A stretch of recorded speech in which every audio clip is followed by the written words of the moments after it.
Control oil and you control nations. Control food and you control the people. The words of Henry Kissinger, one of the OGs in the New World Order slash Great Reset crowd. And you got to give credit where credit is due. Truth is truth, no matter what sort of morally repugnant, reprehensible globalist creature is speaking it. Control oil, and you do control the nations. Control food, and you do control the people. These words were never more prescient than just recently. In fact, this week, when it came out that out of the billions of dollars worth of oil that were being essentially robbed from our strategic energy reserve, that millions of barrels were sold overseas, not to allied nations, although that did fall into the spectrum, but to specifically communist China. That's right. Tankers full of oil out of our strategic reserve, saved for time of crisis like natural disaster or war, got sold to a hostile nation. Not just a hostile nation, but a financial concern within that hostile nation, tied into none other than the world's most famous crackhead son. That's right, Hunter Biden, a financial firm that his brokerage had ties to, was the recipient.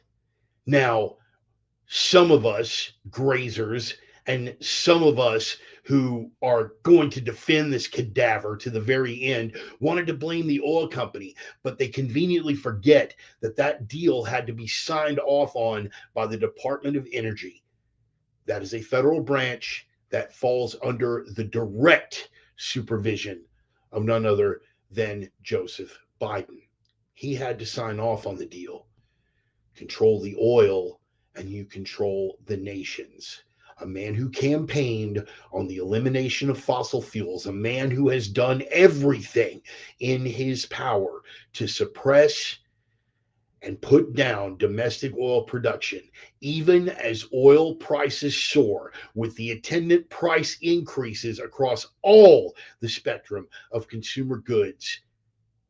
They sold oil to China. Treasonous?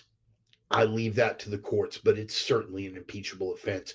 Control the oil and you control the nations. Control the food and you control the people. Now, this hasn't hit home yet, but in Europe, they are literally at the point of confiscating private farms with the stroke of a pen. Seems like they have taken the lessons from the Soviet era and their communist overlords. They're not buying things outright. No, they leave that to the Bill Gates of the world and the CCP, who is buying up farmland here in the United States. They haven't brought it here yet. But in Europe, with the stroke of a pen, they are trying to confiscate farmland that is privately owned. And the farmers, well, they're pushing back. Evidence one, tractors, or should I say, in the insurrections to come, light civilian armor, pushing back against police, state vehicles, blocking ways in and out, major fucking thoroughfares. And guess what? The people are behind them across the board in every way, shape, or form. Now, it started off with just the Dutch, just the Netherlands, but now the Germans are in. The French are in, the Italians are in, and because the communists haven't learned the lessons from Lech Walesa and the Solidarity movement of the 1980s, the Poles are in on it now. When it comes to the Polish, nobody understands the perils of authoritarianism better than the Poles, and they're pushing back. Slightly reminiscent of what we almost had here on the North American continent. Guys, we remember this? Do we remember the countermeasures that were put in place When the truckers push back, guess what? If the farmers don't grow the food, there is no food to get to market. And what food there is to get to market is delivered there by who? The truckers. Truckers in Canada pushed back. And for their trouble, they were called domestic terrorists. They had their bank accounts frozen. Now, we haven't gotten to that point here in the States, but you can bet that it's coming. And in California, as of this week, tens of thousands of independent truckers are going to be pulled off the road. That's right, boys and girls, pulled right off the road because they don't work for major trucking companies. Now, this is a product of California and its progressive leftist policies, the same policies, in fact, that they want to bring to a national scale. This is the cancer of leftism, and this is how it works.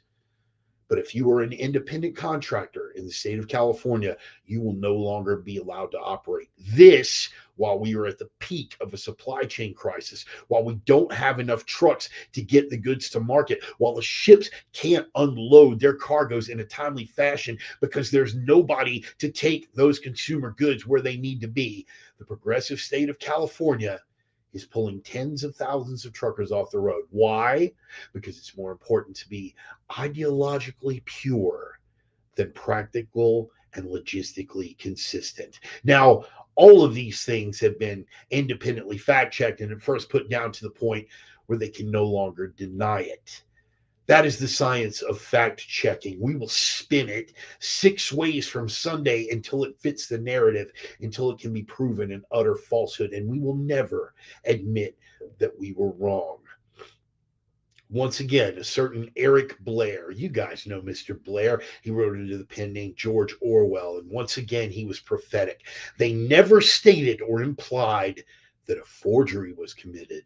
Always the reference was to slips, errors, misprints, or misquotations, which it was necessary to put right in the interests of accuracy.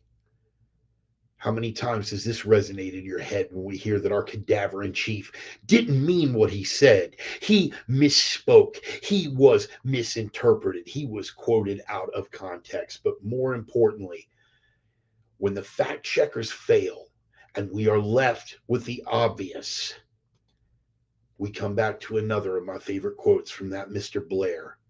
The party told you to reject the evidence of your eyes and ears. It was their final, most essential command.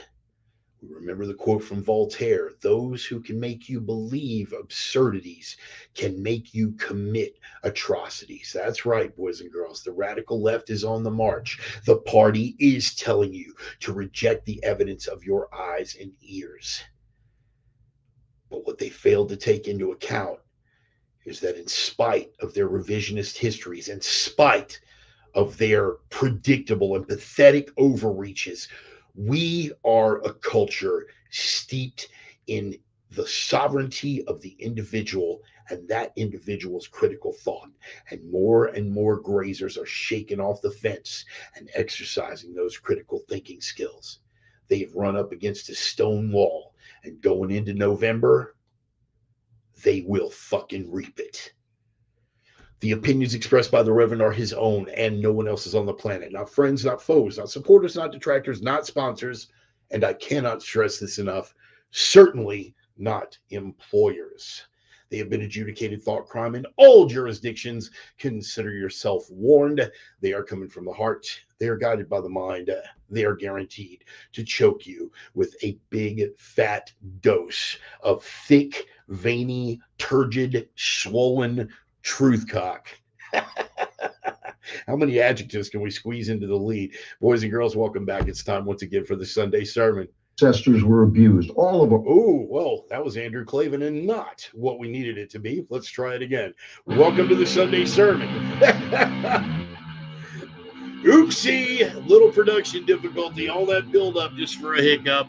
You guys are forgiving, won't you? Come on in on the drum roll. Where's the fire in the building? Come on. We are back in this sweet little town in Central Oregon after a weekend, last weekend, back in the original home, the command center level of the Bard Bunker. It is good to be back in this sweet little town. As much as I love Spokane, I have become so enamored of this little Central Oregon town. There's 11,000 people here, and I'm figuring out that as I get older, no wiser, that's about what I can handle. The bumper music, as always, from a band called Red Desert, from the smoldering embers of the once great city of Minneapolis, Minnesota. The name of the track is Older, No Wiser. Every week I get a little bit older. Every week you guys get to decide if I've gotten any wiser. Some weeks I do better than others. Let's see how it comes out with this one. We got a lot of stuff to go over. Do a real quick roll call. Let's see who's in. Brother Joel on board early, right on. Original OG Center Sister Emmy. I saw this potluck dinner that you put together for the Reverend Rangers and the Center Sisters. You know, I should be recovered from the hip replacement surgery by then. Looking forward. Hopefully, I can get down there, man. Bodie on board, right on. Uh, Brother Ryan, cool. Always good to see you. Steve Jetton, brother, I got to tell you, I cannot thank you enough for those stickers. I have worked them into the warning stickers on the rest of the crane, and so far nobody has noticed. Or if they have, they think it's just too goddamn funny to make a big issue out of. So it's fucking great. Brother Jude Howe, speaking of hip replacements, he saw me when I was at my worst. Can't wait to see when I'm a little bit better and a little more mobile. Brother Dick Shepard on board again this week. Good to see you, my friend. Thomas Holliday. Ah, look at that. Tom Holliday. Right on, man. Cool. Always cool to see some fresh faces, some new faces, some old faces, like Crete, Nebraska small. Okay, not quite that small, Ryan. Not quite. Actually, you know what? I'm gonna double check that real quick. I could be wrong about that.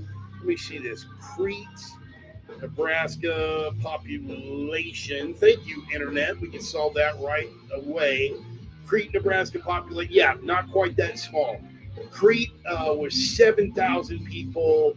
This little town in Oregon is 11,000. So, yeah, not quite Crete small, but definitely small. And not quite as far flung either, man. You know, Crete had that little, like, 3 block area. This place has got, like, a proper small town kind of feel. You know what I mean? Like an old Jimmy Stewart film kind of thing, but it's not overly done, and it's really cool, man. There's a lot to love about this, and in fact, I'm probably going to devote like the opening of one of these sermons to all the great things about this little town in Oregon and why I'm going to miss it so much when I'm gone, man. I This place has been amazing. I came here to heal. Actually, I came here for the gig, but I feel like the gods put me here to heal right after the untimely death of my best friend Saul Solis last year. You guys remember? A lot of you guys here knew Saul, and you knew how close I was to him. And this place was where I got to be, to heal, to work and train, no distractions, to process, to reflect, and all these things. And in the course of that healing, man, I discovered a lot about myself. I rediscovered a lot without getting sappy about it. I rediscovered a lot, not just about myself, but about America, man. But about America and what it is to be a good person, what it is to be a proper American, what it is to settle into the values of individual freedom, individual responsibility, of working with your fucking hands for a living, of taking life as it comes to you, counting your blessings instead of your problems. There is a lot that I picked up from this little town in Oregon, and I think I'm going to devote like a good chunk of one of my next couple of sermons to that. I've been wanting to do some small, like little one-offs about that, just reflections of the place. But I've become very enamored of this town, and looking at retreat properties and everything for me and Miss Charlie going forward. This place is going to be one of the top candidates. For your crane is racist. Look at the details that came on the crane. Always the black guy crushed shit and run over. This is true. And of course, Steve Jetton can attest to that. The ones that I put on there, fucking hysterical, man. I've got the one that says, not only will this kill you, but it will hurt the whole time you're dying. Um, but yeah, it is funny, man. It's always a black stick figure getting wrapped up in the drivetrain, or getting having the block drop on his head, because I went past the 2 block, and the fucking cable snap. I had never, Ryan, I had never thought about that, but thank you for taking my applied racism to a whole new level, because God knows I needed that. Anyway, man, happy to have you guys here. Couple of sponsor shout outs. Just let's get these out of the way real quick. First of all, to my dear friend Roman and his lovely wife Carrie and Roxy and Allie and a bevy of beautiful women over at opiumtales.com. They are the erotic pinups and portraits people. Roman does some outstanding watercolor work, and it's punctuated with testosterone driven commentary. So, naked women, testosterone driven commentary. What's not to like about that? Oldest, dearest friend, and flagship sponsor of the program. And of course, my Viking brothers, Casey and Dusty Tellison from NordicSmokeBarbecue.com, the legit, only legit barbecue in the inland Northwest, period. End of statement, fucking done. They've got the long ship back sailing the seven seas again. That's right, setting up an American Gun and Pawn every Thursday. They start at 11, they sell till they run out of product. And every week they bring more product, and every week they sell out quicker because it's fucking amazing. You can check out, they were featured on Guy Fieri's Diners, Drive-Ins, and Dives, that 3D program that the guy with the funny hair does. They were on an episode of that. They got featured. They're fucking amazing. If you're in the Spokane area, check them out. You can find them on Facebook. Most of the social media platforms. Definitely have a look. So go check them out. I just got back. I spent the early part of the day at the Overland Expo. Just to give you a little brief rundown of like what my day's been like. First of all, a little sip of liquid enthusiasm out of my battle bottle from ironinfidel.com. And just to keep the energy level up and with the whistle a little bit, I was at the Overland Expo. Now, Overland Expo is a touring show, um, a touring exhibitor display type show in the same way that, like a gun show or any kind of outdoor like hunting show, that kind of stuff that caters to the overlanding community. Now, these are guys that, properly build out their rigs to go like long fucking sojourns out in the fucking desert, all these remote areas, abandoned mining roads and things like that. Some of them are purpose built rigs, and some guys have six-figure incomes and massive fucking budgets to build this stuff. And then you've got overlanding for the poor people, where you just get an old fucking Pathfinder or K5 Blazer Subaru, and you slap some jerry cans on it and a couple of spare tires, and throw in a propane stove and just go for it. It runs the whole fucking spectrum, but it's an interesting pursuit, and it's a really interesting community. And so they have the Overlanding Expo, and this weekend they were here in Redmond, Oregon, which is about 30 minutes up the road at the fairgrounds. I only had today off. I've had to work like the rest of the week. I only had today off. And I thought, okay, well, I'm going to go out there. The place opens at 8. I'm going to get there at like 8. I'm going to hang out for a couple hours. I'm just going to walk, see everything, and then come on back and get ready for the sermon. I could not have been more wrong. If I would have had a fucking week um, to be out there, I could not have possibly seen all the exhibitors and all the cool shit that was out there. Those people put on one hell of an expo. They had, and you guys know, I'm like old school four-wheel drive. You guys know what a gut wrench it was for me to actually join the Northwest cult of Subaru, because I'm old school four-wheel drive, manual locking hubs, TK shifter, the whole fucking bit. It took forever for me to adopt full-time all-wheel drive like in the Subaru, and now I've become, of course, a total fanboy because the gods have a sense of humor like that. Um, but I got to try out the new Ford Bronco, and thankfully it was a Sunday, so the crowds were lighter. There wasn't a whole long line to do that. They had the big course set up. They had like the rock garden, so you could try out the articulation. They had the logs. They had the big inclines and the big declines and all that stuff. I will, in all likelihood, for the foreseeable future, never have the budget to. Yeah, I see you, Tom, motherfucker. Um, I cannot see a time in the foreseeable future where I will be able to reasonably budget for the Ford Bronco. And even if I could, I couldn't rationalize spending that kind of money on a four-wheel drive vehicle. I will say this on a purely gee whiz level, the new Bronco totally fucking does it for me. Now, if I had the choice and I had that kind of budget, because like the old ones from like the '60s, the original Broncos, you guys know what I'm talking about. You old school guys, especially, you know exactly what I'm fucking talking about. If I had that kind of budget, because that's what they're worth now, I would get for sure. I would get one of the old school Broncos, but on a pure G whiz factor, it's pretty fucking amazing. They have a heads up display here where normally you would have your backing camera.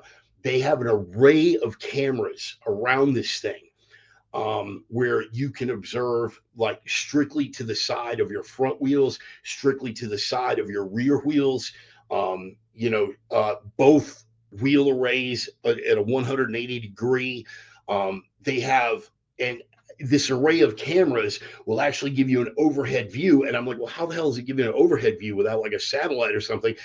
And the guy explained to me what it does is it takes information from all of the camera inputs and it extrapolates and comes up, and basically the computer predicts for what it would look like in an overhead view, and it puts that fucking thing on your display. It's amazing. And for a grazer with zero 4x4 skills, somebody who's never fucking off-roaded, it would be the perfect end of the world machine, minus the EMP factor, obviously. But you guys that have off-roaded, and I think a couple of you out here have you a couple of you on here have actually off-roaded with me, and you guys know how we do. You got to pick your line, you got to judge the terrain, you got to know the capabilities and limitations of your vehicle. And often when you get into some tight spots, you need a fucking spotter. And you're on the rover and it's like, okay, guide me through here. And you've got your spotter at the end of the trailhead, and he's like, okay, little left, okay, pull right, drop, look, whatever. This makes it possible for a grazer with no off-roading skills whatsoever to be able to negotiate, maybe not Moab, right, but some pretty fucking treacherous terrain without the benefit of a spotter. It purely G whiz factor, totally fucking worked for me. And it was fun. It was a lot of fucking fun. Also got to try out the new Subaru Outback, with one of the performance suspension exhibitors that was out there. And they had a 4-inch lift on this new Outback, and got to do the same thing without the benefit of the heads up display and everything there. And it was exactly as you would expect. We had, what was it? I think the incline and decline angles, I think it was 35. I think it was like 35 degrees on both sides. So 35 up and 35 down. And just with an automatic, you guys know I'm not a big fan of automatics. But this new Subaru Outback with the automatic, it was literally, we just crawled up this 35-degree incline. They peeked over the crest and then got over. And he said, okay, once we get over the crest and we get down, I want you to wait until we hit that 30-degree angle and just stop. And I was like, all right, cool. I figured we were going to slide and, get some loss of traction, but we're just looking straight down 30, bink, looking straight to the ground. And it just hugged, man. Ooh, somebody get me a towel. Yeah, it was, let me just, okay. Um, but yeah, it was a lot of fun. And of course they had Goal Zero, they had Renault G, a lot of the off grid stuff that applies to the overland. For you preppers out there, you guys, all you OG Revs Rangers that have been out there and you're in the prepper movement and you know about all that stuff, a whole lot of off grid options. Whether for the vehicle, or in some cases this could be, like expanded to work on like an off-grid property, whether it's a trailer or a Connex box or a little buried vault, what fuck ever. A lot of cool shit. Just really electric bikes. Electric bikes have come so fucking far. There's absolutely unbelievable stuff that I was looking at out there. Got to take a test drive on a couple of those. The one thing that I was not able to test drive because they weren't they were just there for show was the Ural motorcycle. You guys know me and the fucking Russian bikes, and by Russian bikes I'm basically saying Nazi bikes.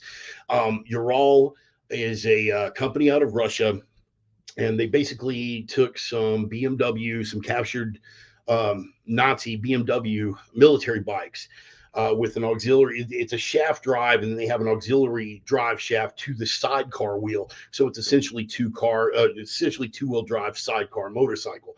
and the Russians back engineered, which is again nice way of saying stole. They fucking ripped off the design, and Ural Motorcycles in the Dnipro factory started manufacturing them, and they manufactured them in Russia. Now the factory is moving to Kazakhstan, as I was informed today.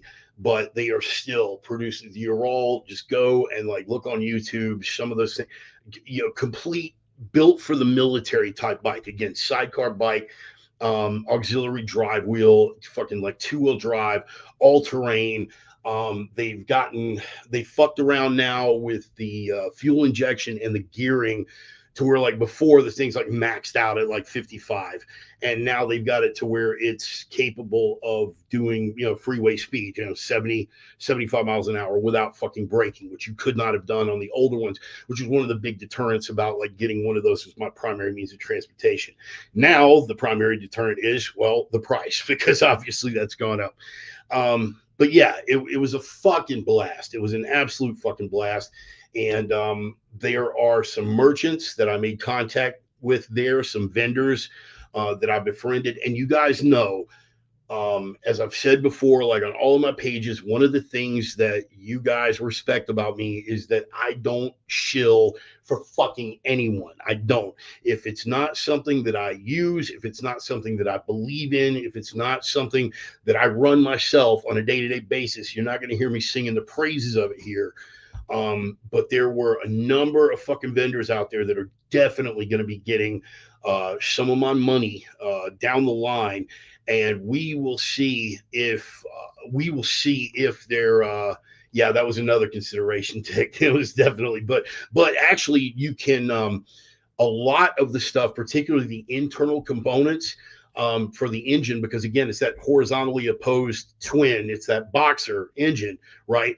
A lot of the components for that engine will swap directly for an identical displacement BMW, right? So if it's one of the old Urals with the 650, you get the 650 cubic inch boxer BMW engine. A lot of those components will fucking swap straight out. Not all of them, so you got to do your homework. But yeah, spare parts are definitely a consideration. Anyhow, a lot of these vendors are going to be getting my money. I took a look at their display models.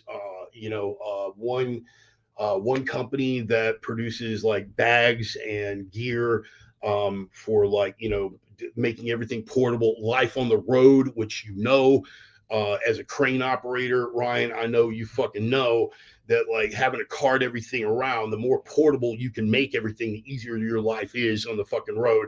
There was one vendor in particular that really impressed me with their shit. They're going to be getting some of my money. I'll be testing that on the road, and I'll get back to you on that. Couple other guys, one clothing manufacturer.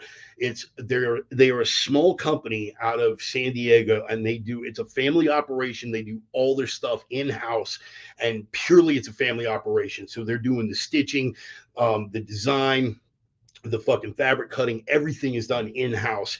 And it is some of the most fucking, Ryan, I'll get to you. I'll give you a buzz after the sermon, and I'll tell you about these cats. They're pretty cool.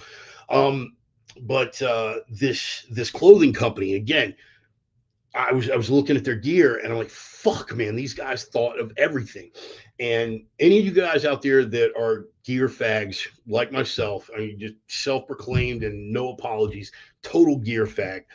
That for the proper piece of gear, the proper piece of kit that is well thought out, it's like the one thing for all seasons, all reasons. They thought of literally fucking everything, and they over engineered this piece of equipment. You will spend the extra money for it, right? My Maxpedition gear slinger, you guys know, because I'm constantly going on about that. I've got a Kodiak gear slinger from Maxpedition that I have been beating the shit out of since 2008. And it was only this year that the zippers finally gave up. And it was like a quick repair from this company out of Bend. And it's back up and running. Again, this clothing company is basically the Maxpedition of fucking clothes, man. They thought of fucking everything. And yes, they're spendy, but god damn it, it's an American company, it's a family operation, and I'm gonna get some of their gear. I'm gonna run it. I'm gonna get back to you guys. Yeah, I know, Emmy, I know, but what did I say? What did I lead with? Until I run it and until I know. Um, but just between me and you, I may be posting a couple of them on the fan page a little bit later. Okay. Just as a gimme. Um, but yeah, so good day today. The Overland Expo, right across, not even to the pass, not even over the pass, but right over at the base of the pass in Redmond, Oregon. It was a great fucking day. Honestly, I wish I could have stayed a little bit longer, but I mean, I was overwhelmed. I got probably halfway through and it was already butting up on like 2 o'clock, and I had to haul ass to get back here to prep for the fucking sermon, and it was just wow, good stuff. And if you haven't thought about overlanding, give it a look. You know, there's a dozen different groups on Facebook, and I'm a member of most of them. Overlanding for the Poors is my favorite because I'm fucking poor.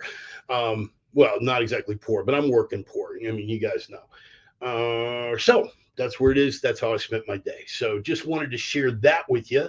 And having gotten that out of the way, let's get into the meat of this thing, shall we? You guys already know where we're going first. That's right, boys and girls. It is time for the ever popular Ryan's Rabbit Hole. That's right, guys. Every single week, uh, Ryan, much like myself, it's one of the things that we bonded over early on as friends, is that we are both repositories of useless information, repositories of useless information. That's what we both are, and we've got quite the acumen. So this has become a regular segment on the sermon, where every week sometimes we go historical, sometimes we go esoteric, sometimes we go conspiratorial. Sometimes we go political. This is going to be historical, bordering on political. March the 1st, 1971. Anybody know what happened? Anybody know what's going on in the news right now? Anybody fucking paying attention? Some kind of hearing going on up in Washington, D.C. that Cheney cunt is presiding over. Anybody know? Anybody heard about that? I can't remember the date. I remember the gas prices were about half of what they are now, but specific date, 6th of something, right? You guys, anything? Yeah. Something like that. Oh yeah, cool, man. I'm glad. Yeah, I'm glad, man. That battle bottle's a shit, isn't it, Mike? And by the way, Mike, good to have you on board. I want to thank Mike. Mike is an old and dear friend. Um, in fact, the quality of the video and audio right now is completely the product of a gift that Mike did about a year ago. The Logitech webcam and the microphone. So thank you again, Mike, for everything you've done for me, everything you've done for the program. So anyway, the hearings that are going on, yes, indeed, 6th of these nuts, that's the 6th of January. You see, apparently the darkest day and the biggest existential threat to democracy that has ever happened in the history of the United States happened on January the 6th of 2021, where insurrectionists, hundreds of thousands of insurrectionists that somehow were going to overthrow the government, but they all left their guns at home. They showed up at the Capitol, where they were promptly forcibly restrained by the National Guard. Oh, wait, that didn't happen. They fucking opened the doors and welcomed them in. Some of the DC police are taking selfies with these guys and everything. But again, darkest day, biggest existential threat to democracy. Well, let me tell you about a little something you guys may have forgotten of. Back the 1st of March in 1971, a bomb went off. Yeah, see, bunch of guys going in, knocking over some podiums, one guy in a fucking Viking hat, huge existential threat to democracy. But March the 1st of 1971, a fucking bomb goes off. We're just going to casually not mention that because, again, only the right and only the radical right and only Trumpanistas are ever capable of physical violence. The Weathermen. You guys are familiar with the Weather Underground. Um, Ayers and Dorn, Bernadine Dorn, and that cocksucker Ayers, who, remember their names because we're going to get back to them in a minute. But on March the 1st, a bomb went off, did almost $500,000 in damage. And that's in 1971 dollars, by the way. Guys go ahead and adjust for inflation and then kick it up a little higher for Biden's inflation. And you can ascertain, that's my college word. I got like three of those. You can ascertain exactly how much we're looking at it. Now, keep in mind, the Weather Underground was closely tied to a student association known as the Students for a Democratic Society. Now, it has since come out, which everybody was calling it at the time, but of course, the news media, which is consistently run cover for communists and globalists, said that the SDS was just an honest, liberal fucking, Students for a Democratic Society. They were a communist front group. They'd been thoroughly infiltrated by the fucking KGB, and they were doing the will of communist governments that sought to overthrow the United States. As an offshoot of the SDS emerged the Weather Underground. Now, I cannot completely condemn the Weather Underground. In fact, they were instrumental in busting one Timothy Leary out of fucking out of Folsom Prison. Yeah, they were instrumental in Leary's escape from prison. I'll go little sidebar on that. The reason why it was so easy for them to bust Leary out of prison, Leary had gotten himself placed in a minimum security unit because the questionnaire, the psychological profile questionnaire, where they look and they look at the way you answer the questions, and then they decide where they're going to put you as far as like flight risk and that kind of thing. What they didn't realize was that Leary in '65 as a research professor at Harvard had developed that fucking test. So he knew exactly how to answer those questions, and he got placed in a minimum security unit. The Weather Underground helped him bust out. He wound up making it all the way to Algeria, getting hooked up with some Black Panthers again. That's for another rabbit hole. But here is the salient point. The Weather Underground was an offshoot of the SDS. And Bill Ayers and Bernadine Dorn, right? The HNICs, as it were, uh, uh, they were, how should we say it?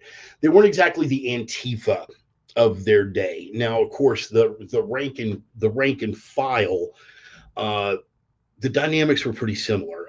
You have those people who, like members of the squad in Congress, talk and incite, and you have front men and front women and front causes out here that are extreme left that talk the talk and work these people into a frenzy, and then the maggots that come out with the fucked up hair and the facial ticks and all the dude. Take a look at any Antifa mugshot. These are damaged people, but damaged people are easily swayed, and of course the Weather Underground took advantage of that in the same fucking way that modern leftists do. They're all fucking chicken hawks at the end of the day. But yes, they were not. That was not the only bombing, by the way. I have a list. Where's my tag? Besides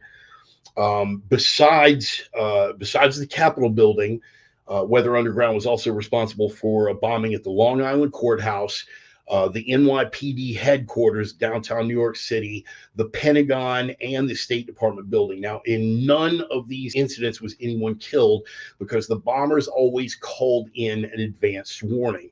However, three members of the Weather Underground themselves died almost a year before the Capitol bombing on March the 6th of 1970. The house they were building the bombs in fucking blew up. So what do we got? Three dead maggots, and I just felt the world get lighter. Yeehaw. No big loss to fucking society. But this is how yes, yeah, Joel, very, thank you. Tom Hayden, prominent politician for a while, was married to Jane Fonda. Yes, he was in the SDS. The trial of the Chicago Seven. I don't know if you guys have seen that on Netflix. I think it was a well done. I think it's a well done piece of theater, but they took a lot of fucking license with that. And like so much coming out of Hollywood, it was there specifically designed to clean up the atrocities and the violence that has always been inherent to the far left. The salient point of this entire rabbit hole, boys and girls, let's say 30 years from now, let's look 30 years from now.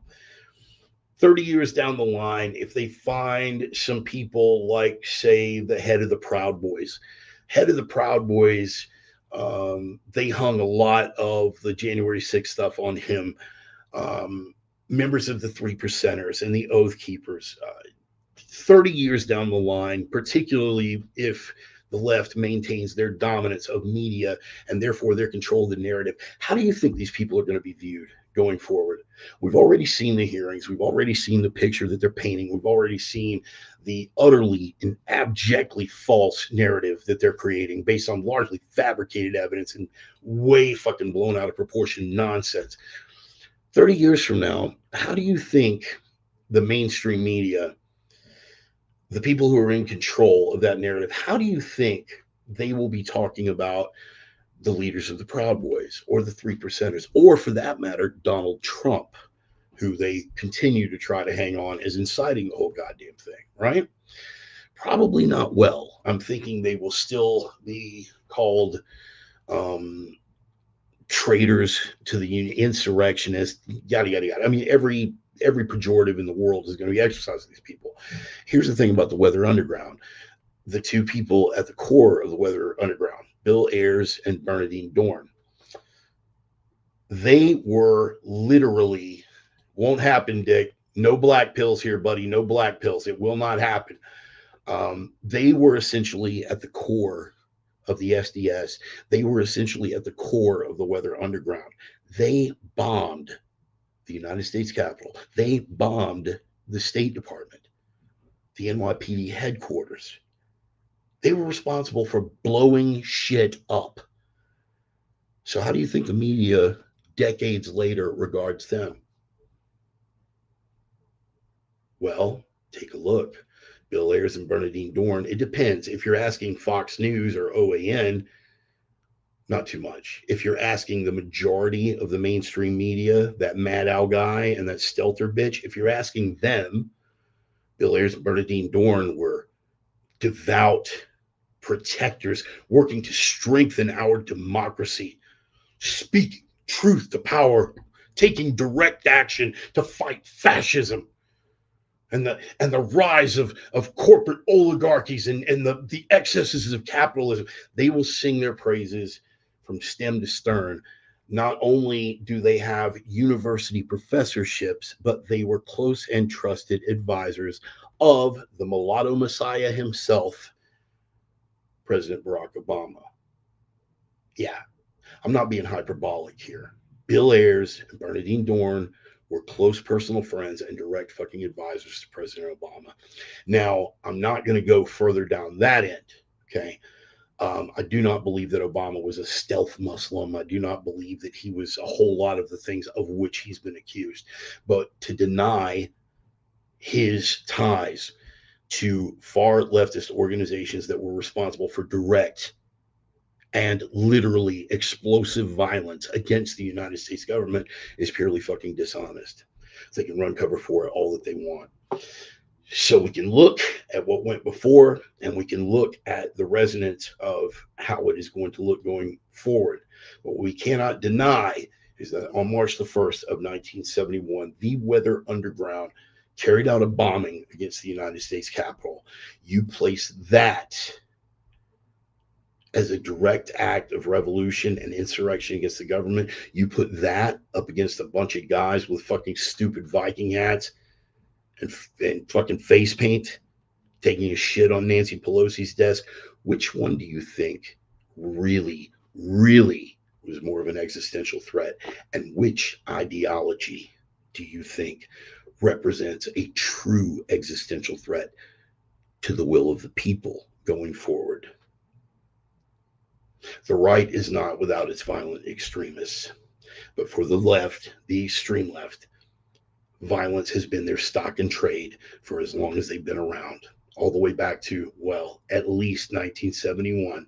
Bill Ayers, Bernardine Dorn, the Weather Underground, carried out a bombing against the United States Capitol building. Take a look at it. You can just look up. You can look up Weather Underground. Weather Underground bombs Capitol. that would be a good starting. That would be a good starting point for your Google search. You're going to pull up references from the History Channel. You're going to pull up references from the National Review. FBI.gov will have a page on it. Who else? Politico.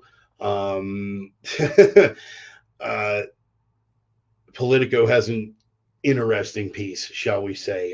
Again, everything's open to be colored by one's own perspective, but you will find it, man. You will find it. C-SPAN, FBI, just weather underground bombs capital, and that will be your rabbit hole for the week. Take a look at what has gone on in the past, because that is going to dictate what you can expect from specific political demographics in the future. You decide for yourself which is a bigger threat to the system and what is a bigger threat to the will of the American people. I am looking right now, and it is telling me that my signal is getting a little choppy.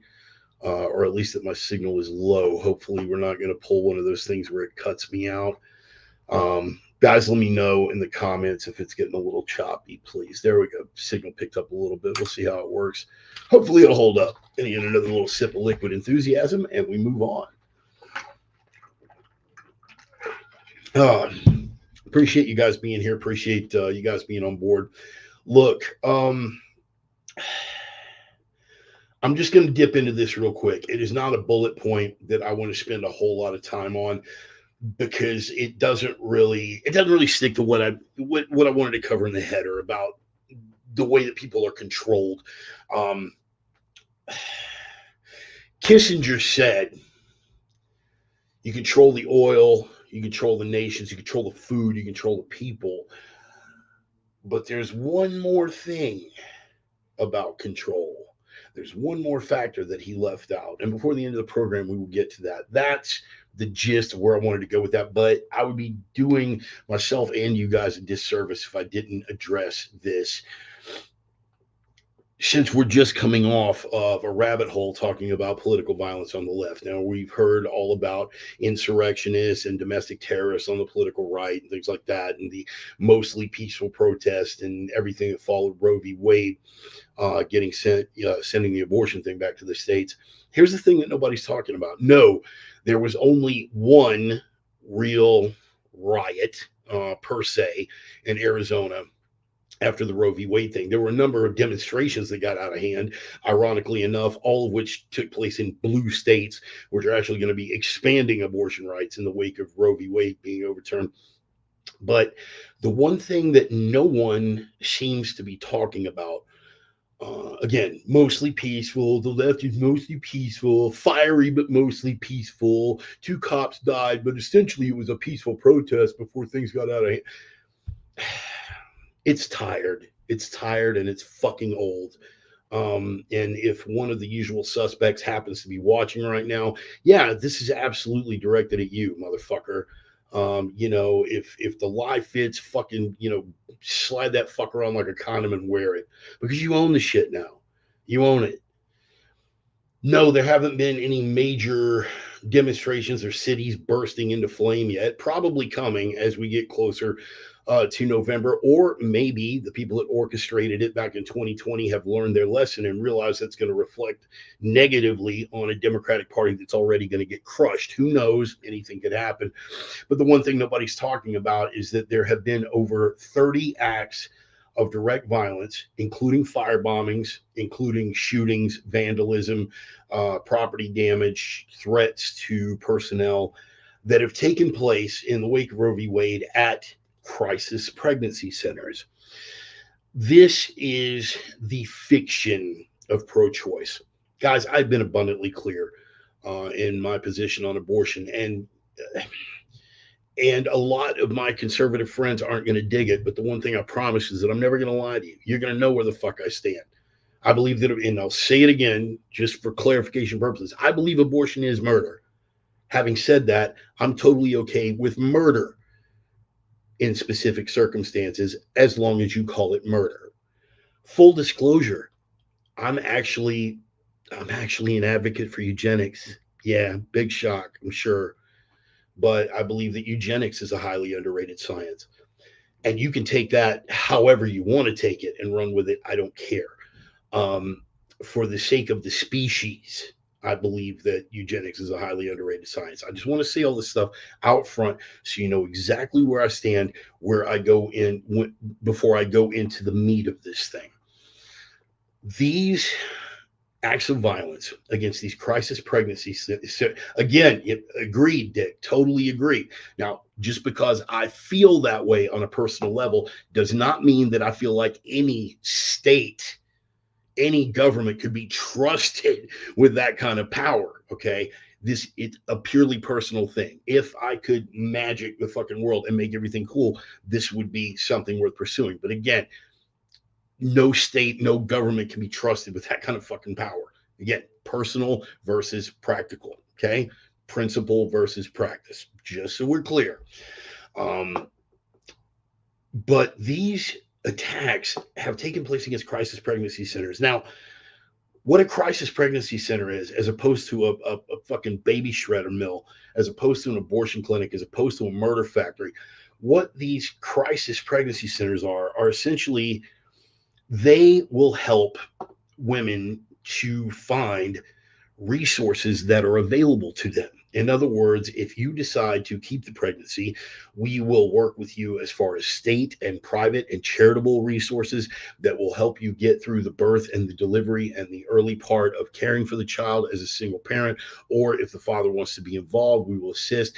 There is one crisis pregnancy center here in this little town in Oregon, and one of the things that is very prominent in all of their material is they offer fatherhood coaching.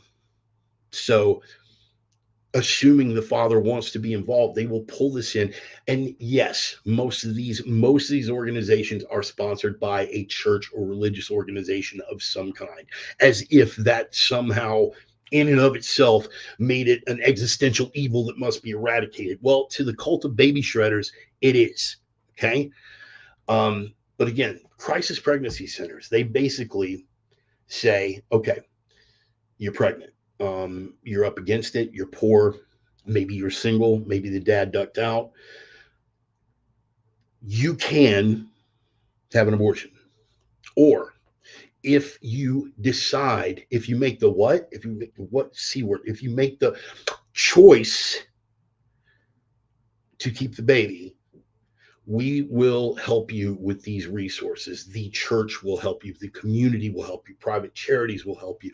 The state has assistance that will help you. This is stuff that we can do. Now, I'm not saying that out of wedlock birth is anything to fucking be celebrated at all. Okay.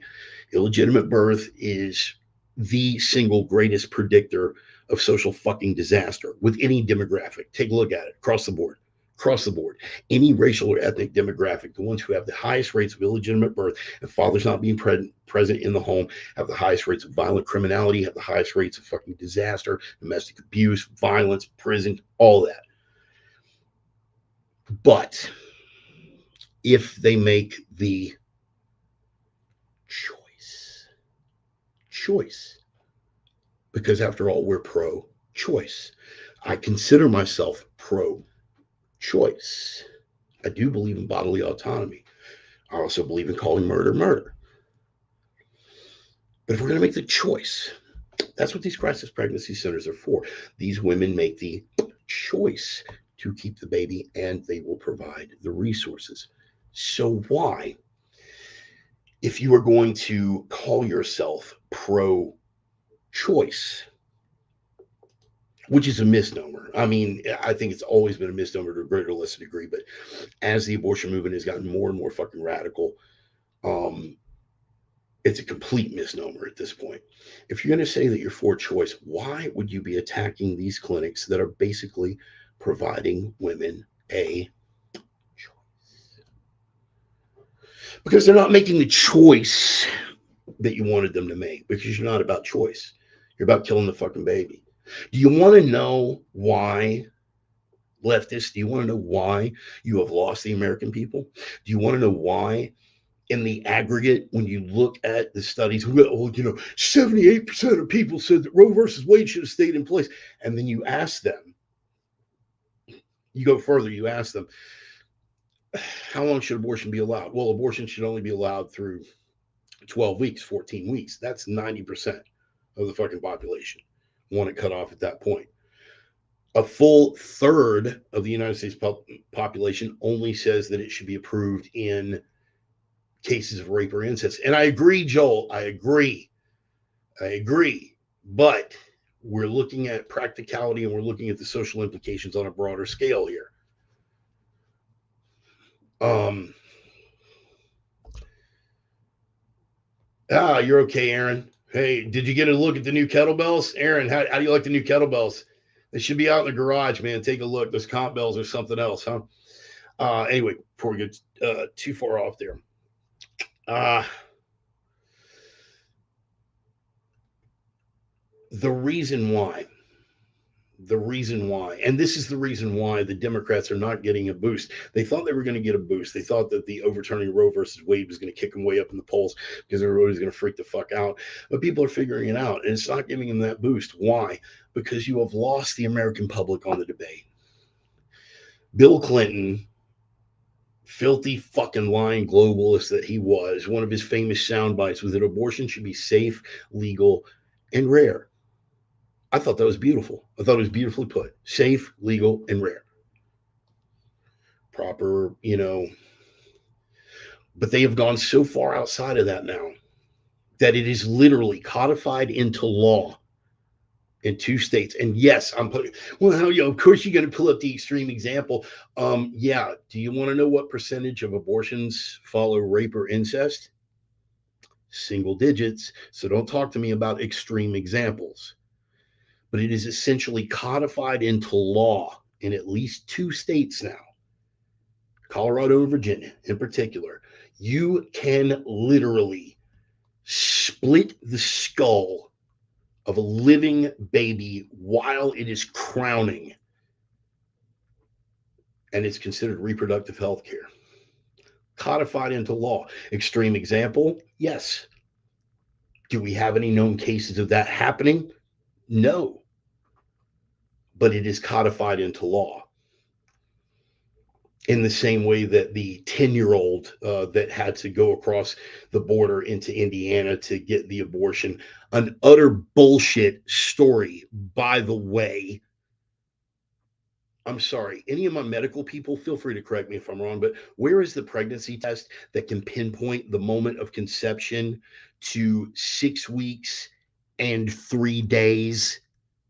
Does such a test exist? That sounds really, really convenient to a narrative that's trying to paint a worst case scenario. And oh, how convenient that it was a 10-year-old that even though the HIPAA thing wouldn't let you discuss it, they can't discuss it because she's a minor. That's why we can't seem to substantiate it at all. And we can't seem to find any records of arrest or prosecution or indictment for the guy that raped and impregnated a 10-year-old. Seems like that would be a matter of public record. But that one's easily dismissed because maybe the 10-year-old victim just didn't want to identify him because, traumatized and everything. How convenient that not a single fucking facet of this can be verified on any front.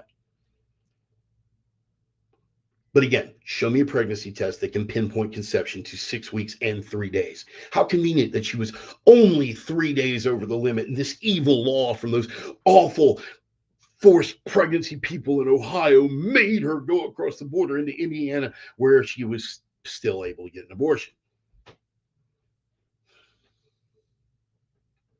This story is bullshit. Okay?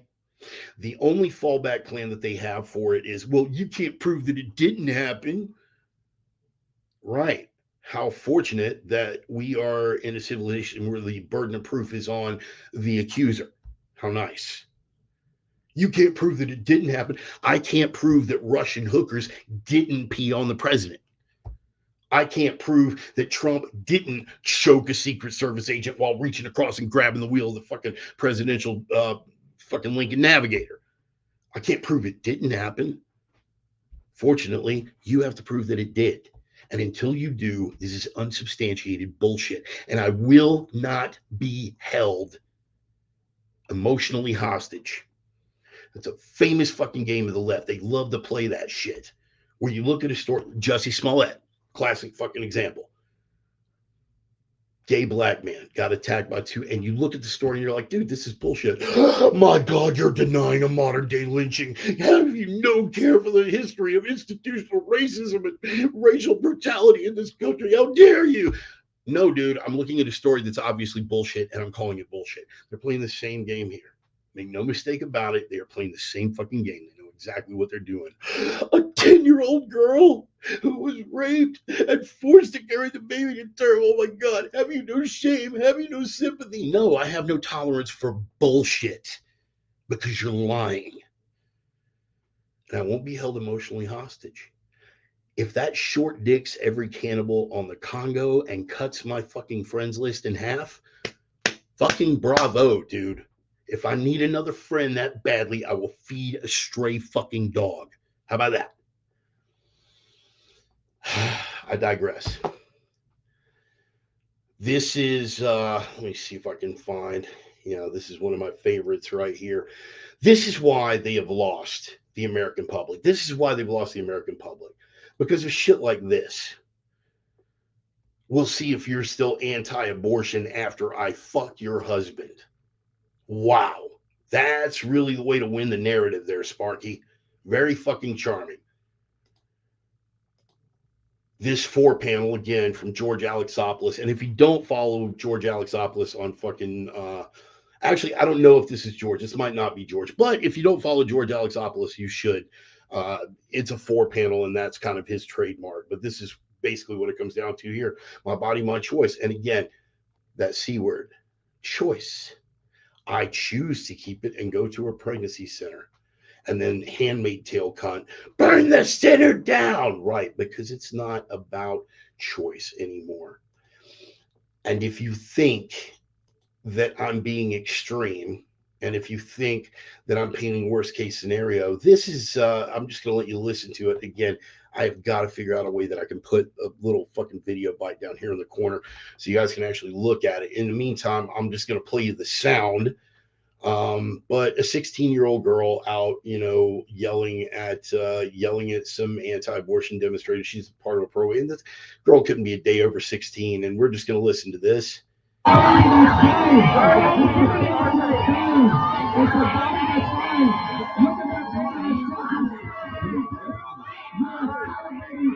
We love killing babies. Do you hear that?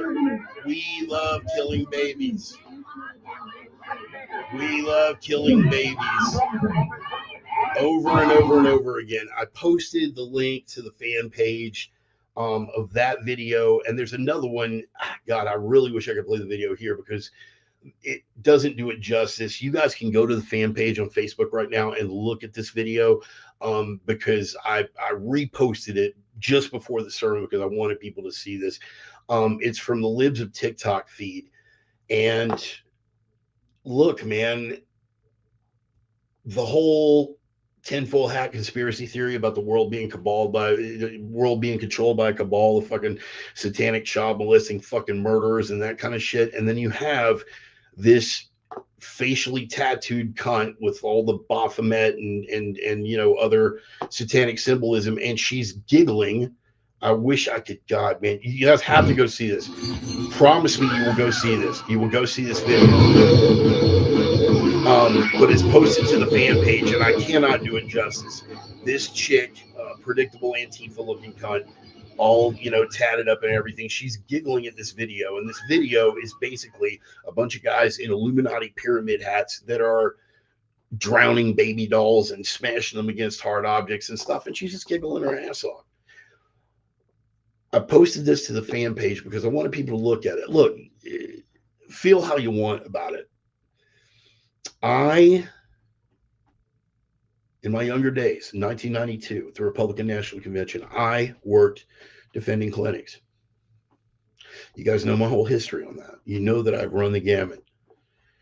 And I said a lot of untoward things with regard to the Jesus junkies and everything else. But then I watched these same people that I was, again, the ones that I was supposedly protecting the clinic to benefit. And then a couple ladies got down on their knees to pray. And these people walk by and just getting in their elbows and kicking them and shit like that. I'm like, bro, hold the fuck up. I'm like, whoa, man, no, this isn't what I signed up for. And of course, immediately they didn't need me anymore because that's how it works. I try to maintain consistency. I try to maintain a moral compass of some sort. And if I'm going to have some kind of moral compass, I cannot, in good conscience, countenance a 16-year-old jumping up and down shouting, "We love killing babies. We love killing babies." A woman who you've seen me post a picture before, but I've had 21 abortions, celebrating it like it was something she should get a fucking trophy for. I can't countenance that. I can't. Doesn't matter what I may believe about how it should be safe, legal, and rare, Mr. Clinton. I can't countenance that shit. Neither can the majority of the American public. And that's where you've lost the American public. That's where you've lost the culture war. That's why you fail. That is why you will continue to lose ground. Thank you, Mike, for that. Um, but keep doing what you're doing. Keep doing what you're doing. They will continue to double down. They will get crushed in the midterms. They will blame. They will blame fucking anyone, probably Vladimir Putin, because they blamed him for everything else. They blamed him for the gas prices. They blamed him for inflation. They're going to blame Russian interference for getting crushed in the midterms. And of course, Pelosi's going to demand an investigation, but it won't matter because that cunt will be out on her ass and no longer Speaker of the fucking House. Oh, may that day get here quicker. But again, the out will be, and what they will always tell us is that this position of trying to shut down these pregnancy resource centers, that this is an extreme position, that this is held by the French. Well, depends. Do you call Elizabeth Warren fringe? Because the way you've sold us Elizabeth Warren is that she is a mainstream moderate Democrat. Now, you and I both know she is anything but Pocahontas, dances with bullshit, whatever. She's a far leftist, but she's a predator disguised as a fucking house pet. They have tried to sell her as uh, a mainstream moderate Democrat. But here is what Elizabeth Warren had to say about this. So this is from National Review. National Review, July 2022, an article entitled Elizabeth Warren's War on Pregnancy Resource Centers. She says, okay, again, supposedly the right to choose. Uh, the most recent examples on display in Congress were four Democrats, Elizabeth Warren included, are targeting pregnancy resource centers, even as their Antifa maggot mob, their enforcers, their strong arms, their brown shirts, their militia are engaging in fire bombings against these pregnancy resource centers. And the DOJ is doing fuck all nothing because the DOJ is too busy pursuing angry parents at school board meetings. They've been entirely weaponized and politicized, but we could go on about that, and we will, but not right now. The most recent examples on display in Congress where four Democrats are targeting pregnancy resource centers, purporting to prohibit disinformation in the advertising of abortion services. Now, you see why I make such a big issue about criminal codes involving misinformation. They can shut down political thought if you can criminalize information with which you take issue. If you can make speaking certain ideologies or certain positions a crime, as they are attempting to do, you can shut down entire segments of political discourse. This is why words are important. Words mean things. Study your fucking Orwell. If they control the language, well, they control the discourse, don't they? And this, with Roe gone, it's more important than ever to crack down on these so-called crisis pregnancy centers that mislead and deceive patients seeking abortion care. That's Elizabeth Warren.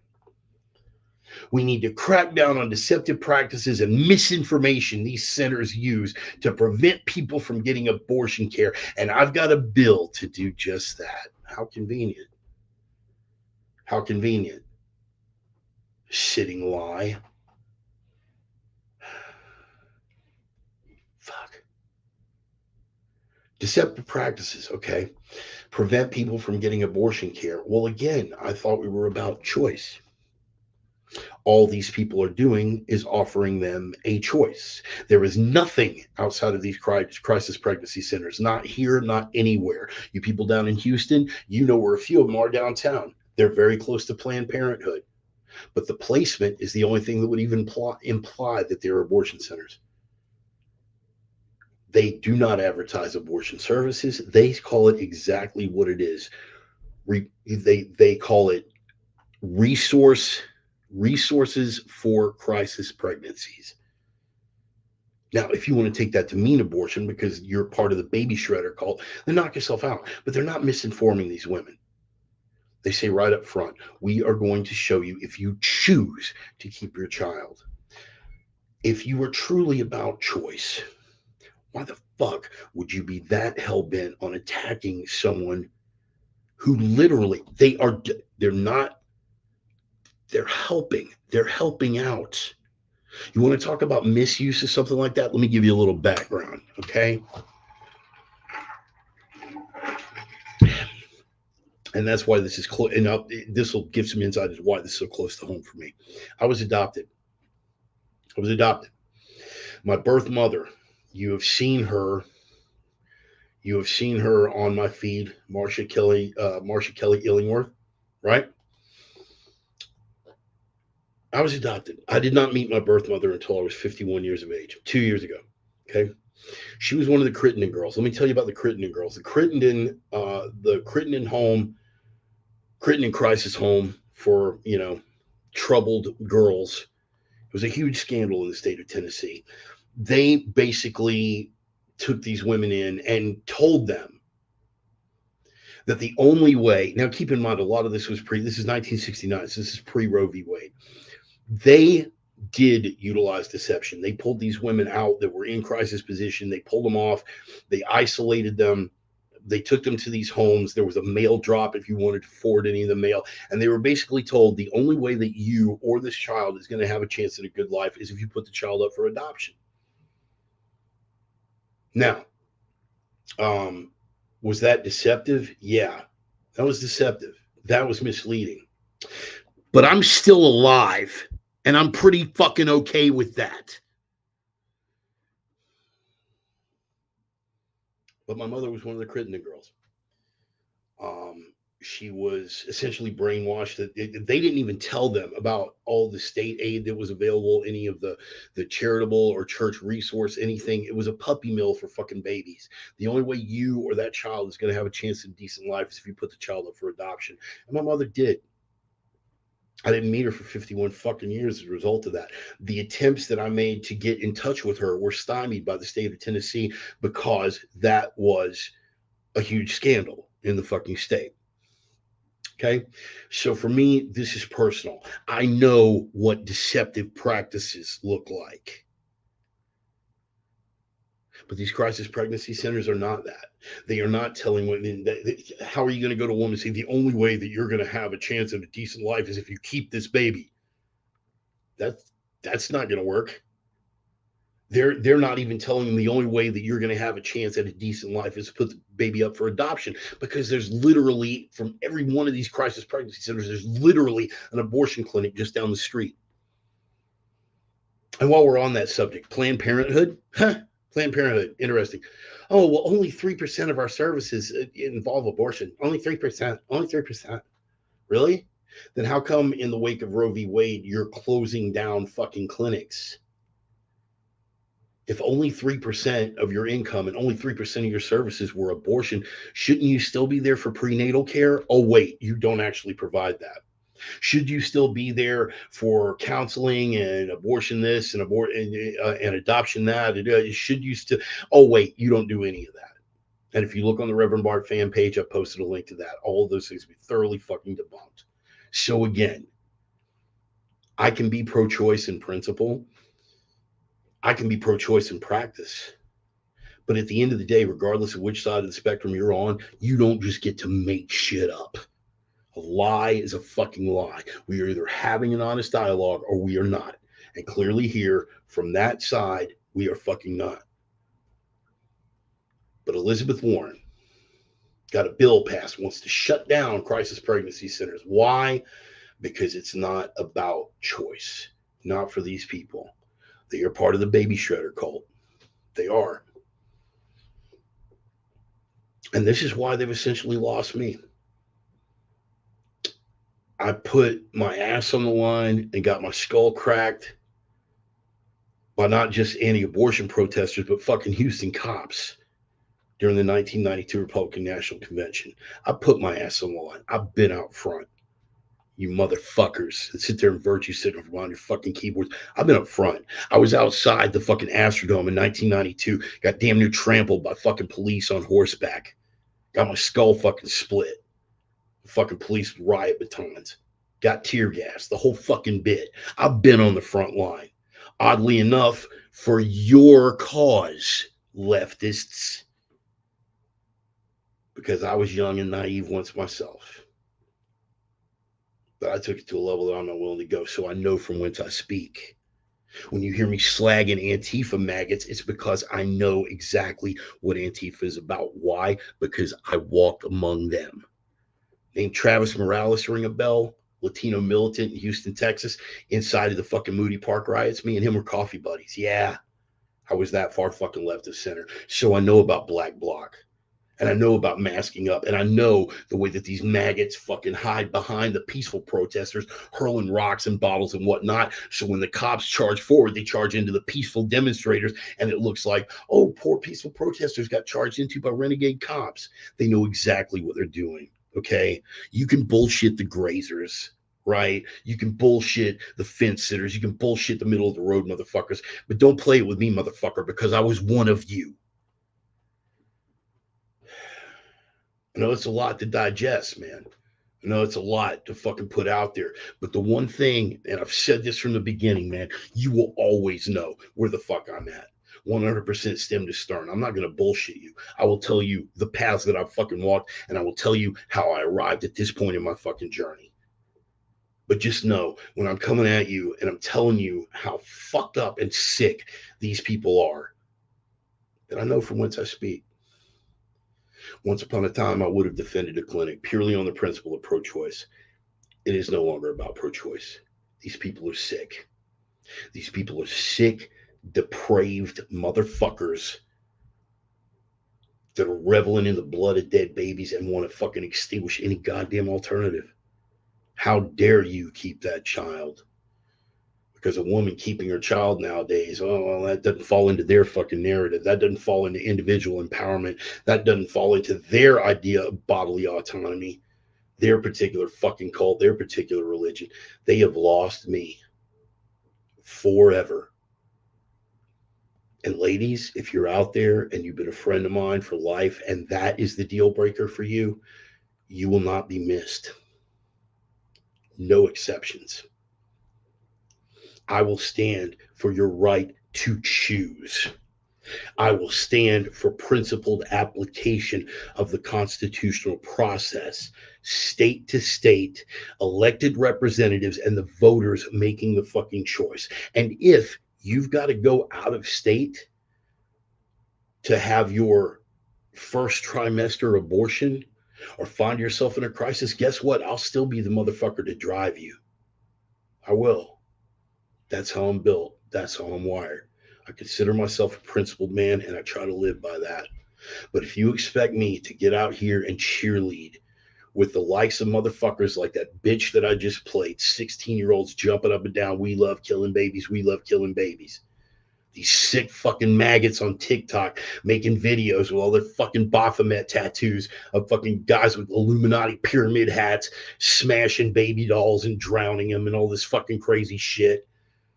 If you expect me to stand there and cheerlead with a woman who is wearing a shirt that said, I have 21 abortions.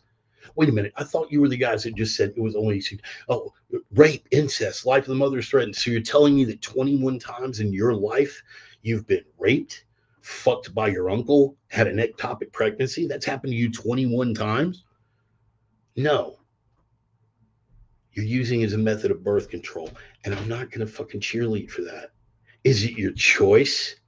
Sure. But don't expect me to get on board. At some point, a line has to be drawn. At some point, principle and some sort of moral compass. And for me, of all people, all the fucking dark roads that I've fucking walked, and all you guys that are here that have been friends of mine, you know I have walked some dark ass fucking roads. But for me to be talking about a moral compass, that should be carrying a lot of fucking weight. More weight, in fact, because of the nature of the roads that I've fucking walked, because I have seen the darkness and I'm trying like hell to get to the light. All right.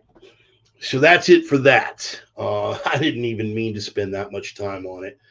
Um, but yeah, I did want to clarify it because it's been out there. I do want you guys to go to the fan page if you can, Reverend Bart on Facebook. Take a look at that video that I'm talking about that they pulled from Libs of TikTok. One of the reasons why Libs of TikTok is so much in the news right now and why they're fucking why they're shredding these guys, why they try to have a shutdown on Twitter and other social media platforms. It's the damnedest thing. You see, libs of TikTok, they go on TikTok and they go to accounts and they show the stuff that these people are posting on their own. And that gets labeled hate speech, and that gets labeled misinformation, and that gets labeled incitement to violence against what the fuck ever. Dude, you posted the video. You did that. We're just giving you a wider audience. If you didn't want to be seen, stay at the fucking kids' table and don't be posting shit on social media. And I stand by that. Every fucking word that I see on here. You think that I'm not held accountable for that? You think that I haven't lost friends that I have had in real life for decades over shit that I've said here? You think that I won't continue to lose friends and lose contact with family members over content that I fucking post on here? You think the boys in Quantico haven't taken a look at one or two of these? I'm not puffing my own pecker here. I don't think I'm that fucking important, but I guarantee you this has popped up on the radar at Quantico. The boys from the Bureau know who I am. Probably consider me kind of funny but harmless. I doubt I've crossed the threshold of getting to the boys at the company men at Langley. But I guarantee you the Bureau's aware of me. Hasn't fucking stopped me, has it? I have no desire. You will not shut me up. Throughout the fucking 1980s, the Jesus junkies, right? The fucking evangelical far right. I fought against that with everything I fucking had, man. You don't get to tell me what I can joke about. You don't get to tell me what I can speak about. You don't get to tell me who and how and where the fuck. You can label me a heretic and a blasphemer and every other fucking thing in the world, man. Doorknob ass, do the math. I don't need you in my fucking life. You do not get to issue that kind of dictate for me. And again, if that short dick's every cannibal on the Congo cuts my friends list in half and I'm left with five motherfuckers, five on the entire planet that would give me the time of day, Ryan would be one of them. But if I'm left with Ryan, Sonny, my wife Charlie, and two other random people on the fucking planet that would speak two fucking words to me, I'm totally okay with that. Totally okay with that. You, by God, know where the fuck I stand. And you can make the decision. That's the great thing about autonomy. You can make the decision. If where I stand and what I think and how I feel is tolerable enough for you to maintain contact with me, that is on you. But I will not bow or bend just to keep you around. I don't give a fuck who you are or what relationship you have to me. If you're out there and you're watching this, take it exactly as you need to fucking take it. Friends, family, blood, cousins, friends, doesn't fucking matter. You will, by God, know where I stand, and you will get to decide whether or not that's tolerable enough for you to remain in my circle or for me to remain in yours. And if the answer is no, totally okay with that. Before we get any further, um, what's that? Nothing on St. Elon and Twitter. Twitter, smash your candles, you denying maggot. Oh, really? We're going to take it there, Ryan? I'm going to tell you something. That's not over yet. He says he's pulling the plug. He says he's pulling the plug. First of all, I don't think that he's pulling the plug.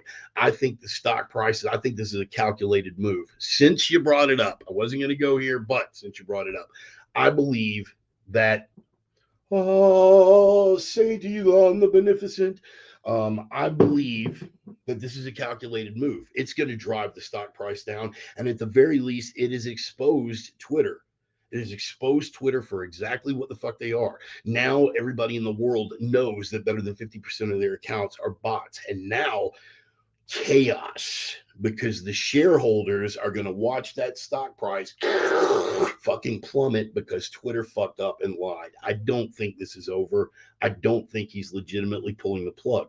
If he does, Ryan, I will recant. Mea culpa, mea culpa, mea culpa. I will recant. I don't think he's pulling the plug.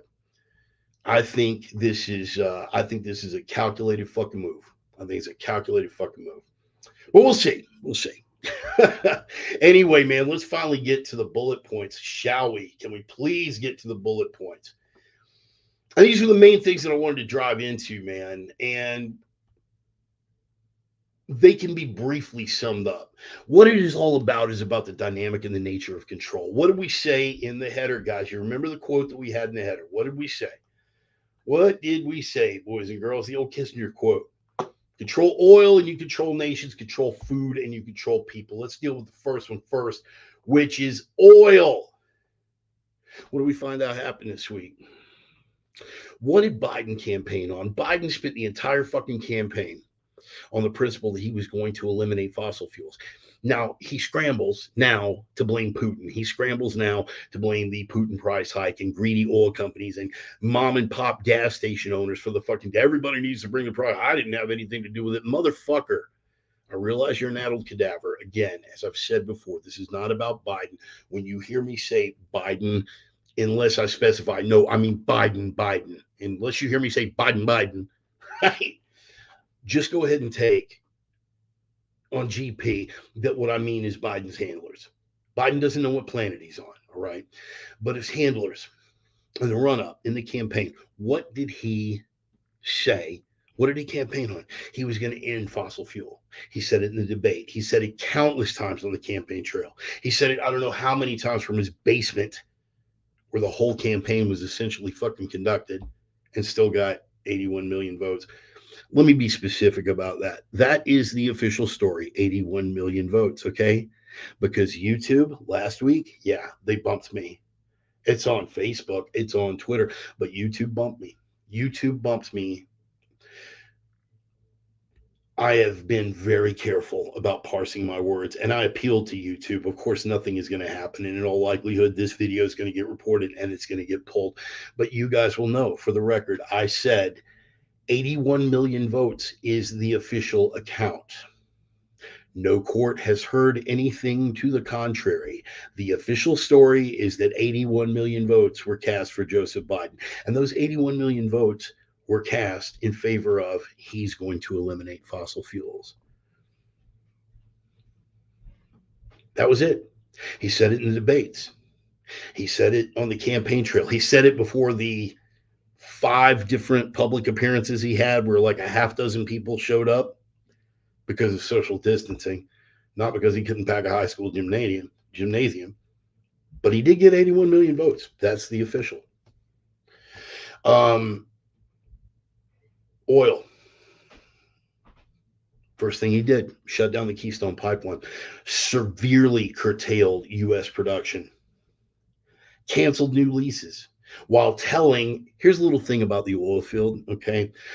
Um, and of course, Peppermint Patty was a lot better than the current diversity hire in articulating this lie to the American people. Here's a little thing about the oil field for you guys that have been around. Ryan already knows this, and several of my other guys from Texas, they already know this. Just because they have a lease, okay, there are 6,000 leases out there that they're not drilling on. Well, there's a reason for that because the geological surveys and the core samples and every fucking indicator that they've done says that there's probably not that much oil under that land, but there might be. So we're going to pay this pittance as a regular thing to reserve the right to drill there at a later fucking time. Those thousands of leases that they're not drilling on because they're not going to be fucking productive. However, here's some places that will be: North Slope, Anwar, Gulf Coast offshore, all of the places that the Biden administration has literally pulled any restriction on permits for, while demanding that the oil companies ramp up production because it's all because of them the prices have gone up. Do you see how absurd this is? But beyond that, now we have crossed the Rubicon. Now we are tapping into our strategic petroleum reserve. Now, this is something that was established, for those of you familiar with the history, this was established in the 1970s, okay? Under Carter and Ford, Ford and Carter, rather. Just so you got a little background in the fucking history, this was established after the Arab oil embargo. Now, old motherfuckers like me have, and people that are older than me have better memories about it, but I remember being a kid in the 70s and wondering why that little Buick Opal station wagon, shitty little Buick Opal station wagon that my mother drove, my adopted mother, how come we couldn't get gas? How come we could only get gas on this day and not, how come we can get it today but not tomorrow, but we can get it the day after? I remember sitting in line, long fucking lines, on the days that we could get gas, even numbered, non numbered license plates. Mom, why are we having, normally we just pull up and gas up and live. Why are we having a, then of course my adopted mother would scream some shit at me and turn around and smack me in the fucking head, whatever, you know. But I remember I was troubled by that. I couldn't figure it out. Like, what the fuck is going on? We were held hostage by OPEC. We were held hostage by OPEC. There was an embargo. They wouldn't fucking ship. We didn't have enough domestic production at the time. So the government said we cannot afford to have that happen again. Because what if, keep in mind, we were still at the ass end of the Cold War right then. What if the Russians would have said, now's the fucking time? Get them when they have no fucking fuel. Russians are chess players. They would have been a good move for them at the time. So we established a strategic petroleum reserve to make sure, and these are salt domes, largely in Texas and Louisiana, huge underground salt domes. We're talking millions and millions and millions of barrels of oil stored underground, specifically for use in times of crisis, specifically for use in times of war, national disaster, embargoes from foreign countries like OPEC, which just a couple of years ago under Darth Cheeto wouldn't have been an issue. Why? Because for the first time in 50 years, we were net oil exporters. We were energy independent. But this fucking cadaver that 81 million of you voted for shut down everything, shut down domestic production, restricted fucking leases, and now to cover his own, not from a crisis, not from a war, not from an embargo, but from his own fucking disastrous policies. Again, handlers, because I didn't say Biden. He's pulling millions of barrels out of the fucking strategic petroleum reserve and dumping them on the open market. Now, at first, it was dumb enough. We are releasing 180 million barrels. 180 million barrels. Well, considering, Sparky, that the U.S. goes through about 18 million barrels a day total consumption, you pulled 10 days out of the reserves. Didn't have any effect on oil prices, did it? Nope. But it depleted our reserves and put us in a more vulnerable position, almost as if they had planned it that way. But here's where it gets even better. What did we find out this week? We find out that that oil that got pulled out of our fucking strategic reserves got sold overseas while we are paying $5 plus a gallon here and climbing. These cocksuckers sold pulled out of our strategic reserve, putting us in a vulnerable position, and didn't release it to American citizens to drop down the fucking price of gasoline. No, sir, got released on the open market and sold overseas. That would have been bad enough. Oh, but wait, Sparky, it gets so much better. Cadaver in chief and his crackhead son. What do we know? What have we known from day one? And you've heard me say this. This motherfucker is compromised. Him and his entire goddamn criminal enterprise family are compromised to Ukraine and compromised to the CCP, the Chinese Communist Party. Oh, Bart, that's tinfoil hat nonsense. You're making that up. That's hyperbole. You're exaggerating. Oh, really? I've even had members of my family try to excuse it. Oh, it wasn't Biden. It was the oil companies. Phillips Petroleum sold that oil. Phillips Petroleum sold that fucking oil on an okay from the Department of Energy. Biden's Department of Energy had to sign off on that fucking sale. At any point when he starts pulling, and by executive order, he's pulling that oil out of the reserves. He could have put a stipulation in there saying all of that remains in the domestic market. He did no such thing. And it got sold to, oh, wait, European countries, Ukraine, Ukraine. But a good chunk of this wheat, we found out, got sold to communist China. Phillips Petroleum, allegedly responsible for the sale, which is fine. And they should be fucking grilled, by the way. Boycott if you feel like it. They should be grilled for that. But here's the deal. They sold it on direct okay from the United States Department of Energy, and they sold it to where? China. Oh, but it gets better. Sinopec, the Chinese state-owned oil concern that received that oil. Keep in mind, the Chinese are still buying oil from the Russians. Good on Papa Vlad, man. Make that money, dog. But the Chinese are sworn fucking economic rivals. They are sworn fucking military rivals. They are a communist existential threat to our capitalist economic order for as long as that lasts. They sold that oil to China, to Sinopec, a state-owned, Chinese state-owned oil company that has direct ties to the crackhead son. That's right.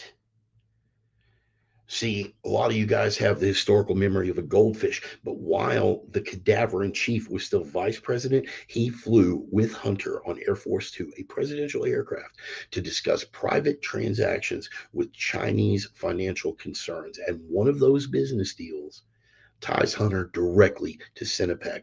Guess who got that oil? Now, again, treason is a harsh word because treason carries the death penalty, but at the very least, that is a fucking impeachable offense. And if, through some quirk of fate, we wind up controlling both houses of Congress after these fucking midterm elections, that should be the first thing that they move on. Let's see if the swamp Republicans do it. Let's see if Waddle Mitch McConnell has the balls. Let's see if South Carolina Lindsey Graham has the balls. I doubt it. But guess what? 2024, we deal with them too. The people have fucking had enough. But you control the oil, as Kissinger was saying. You control the oil, you control the nations. And when the Chinese can pull oil directly off the market that was pulled from our strategic reserves, who's really controlling what here? Definitely a point worth consideration, don't you think? You control the oil, you control the nations. And, as we were saying before, if you control the food, you control the people. Well, what helps you control the food? Once again, we're back to oil. Because what does it take to produce the food? What do those tractors and combines run on? They run on diesel. That's oil, boys and girls. All that farm machinery runs on oil. A lot of the chemicals that are used, the pesticides, the herbicides that are used in farming, commercial production, based on oil, petroleum products. Yep.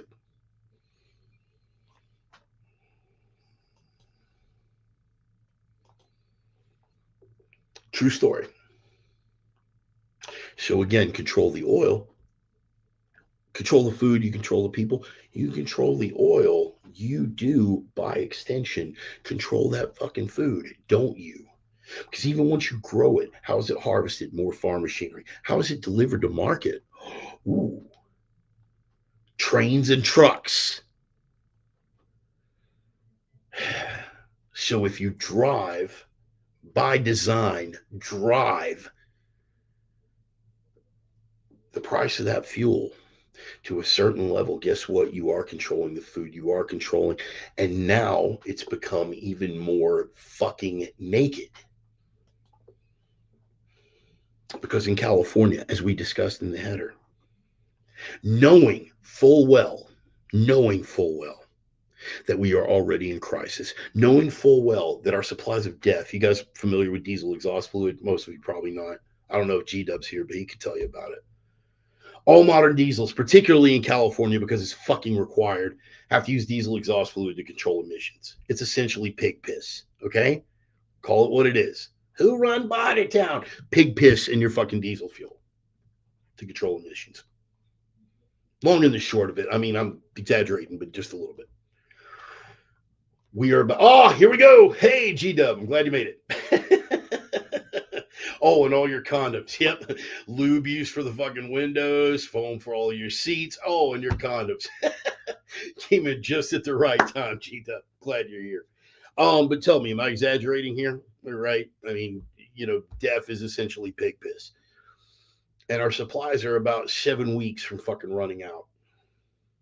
And even though we have all these things, we have sky high fucking fuel prices, we already have supply chain issues, we already have ships waiting at port that can't unload because there's nobody to fucking transport their shit. Knowing this, California decided that they were going to stick to their guns. They're not going to look and go, oh, it's a time of crisis. Because isn't that what they sold us? Isn't that what Biden sold us when he was slagging on the mom and pop gas station owners? Isn't that what he sold us? This is a time of war and a time of crisis. You have to make sacrifices, lower your gas price. Okay, well, if it's a time of war and it's a time of fucking crisis, how about you tell the state of California they need to knock it off with their bullshit regulations? This law was supposed to roll out a gig economy, which was bad enough. You can't be an Uber driver. You can't be an independent contractor working for yourself. No, sir. You got to work for a corporation so we can keep track of your money, so we can tax you properly, so we can make sure that we get every little last drop of blood out of that fucking stone. No private cab drivers, no Uber drivers, no Surrey Bob. You got to go for a company. No independent truck drivers. You got to drive for a company. Tens of thousands. And again, G Dub, jump in if I'm wrong here. G Dub, jump in if I'm wrong. Tens of thousands. And I'm sure G Dub's probably got a specific number. G Dub's an outlaw trucker, by the way. My man. And he's done a lot for the program, man. Really boosted me on Twitter, man. So I appreciate it. Oh no, it's cow piss. Oh, okay. All right, cool. Cow piss. I'm sorry. You're wrong livestock animal. Point being, tens of thousands of independent contractors are going to be pulled off the goddamn road in California. Why? Because they're independent contractors. They're responsible for their own fucking taxes. And therefore, California doesn't have their tentacular fucking grip in their greasy little fingers. Tentacular. It's my college word. I got like 3 of those. They don't have their tentacular grip all in it. They have it 3-finger, 4-finger fist right up the ass. They don't have them, and they can't deal with that. Progressive policy. So rather than take a little hit right now because we're in that time of crisis, which we fucking are, they want to be ideologically correct. They're doubling down. That's right, boys and girls, pulling tens of thousands off the fucking road. They want your money now. Yep. Instead of doing your own deductions at the end of the year, they want your money now. Bang. There we go. Follow the money. So because these greedy progressive fucks, Gavin Newsom, fucking doing a campaign ad where he's slagging Florida, saying, "Come to California where we still believe in freedom." My God, really? Knowing we have these issues, knowing we don't have enough trucks to get the goods to the fucking market, they're pulling trucks off the fucking road. Do you understand what this means? Not just for California, not just for California, for the country. Those port cities, a lot of fucking consumer goods, including food products, are coming out of California. And without independent truckers, with those tens of thousands that are getting pulled off the road right fucking now, about to get even worse. People don't have gas in their cars. They piss and moan and bitch. People can't go on vacations. They piss and moan and bitch. People can't eat. They fucking riot. Do you understand what I'm saying? Are you tracking? You feel me? Control the oil, you control the nations, control the food, you control the people. They are controlling the oil with the intent of controlling the nations, but as a subsequent result of that, they are controlling the food supply by default. Do you see how one domino tumbles after the other? This is not incompetence. At no point, excuse me, at some point, you can no longer chalk this up to incompetence. This is deliberate. This is by design. They know exactly what they're doing. In interview after interview, they continue to try to blame Putin for this. Pete Buttplug was on the other. Pete Buttplug, the Secretary of Energy or Secretary of Transportation, was on the other day, and I think it was Tapper of all people. Tapper fucking called him out because he tried to say, well, the Putin price hike, blah blah blah. He was like, well, look, man, I think it was Tapper, right? We don't control the wild hogs. Yeah, because we got to eat. Um, I believe it was Tapper. Tapper every now and then. Look, Tapper's a shill like the fucking rest of them. He's not as bad as that Stealther bitch, that Maddow guy, but Tapper's a tool. But every now and then he'll surprise you. He'll just pop up and hit with that fucking gotcha question out of nowhere, and he hit Mayor Buttplug. He said, "Yeah, well, okay, but you're blaming Putin. But let's look at this. Before a single Russian troop set foot in Ukraine, prices were already up to this fucking level. They like half of that price increase was already there before Putin set foot in Ukraine." Mayor Buttplug's response, well, yeah, but what about the other half? Oh, okay. Bravo, Sparky. Bravo. Now prices have crept down 5, 10 cents. And even though they swore up and down they had no control over the prices going up, now that it's coming down, they want to take full credit for it. Why? Because left, because Orwell, because double think. And it works. For the falling faithful, it fucking works. Presidents, as a general rule, do not have a lot of stroke when it comes to gas prices. They never have historically. But no president has ever come in and right off the bat said, we're going to eliminate fossil fuel, and then implemented policy after policy after policy to make that happen. When that is the rule, we're a little off the reservation as far as presidents don't affect gas prices anymore. That's direct. And that's logically consistent, which is why none of your Democrat friends are going to believe it.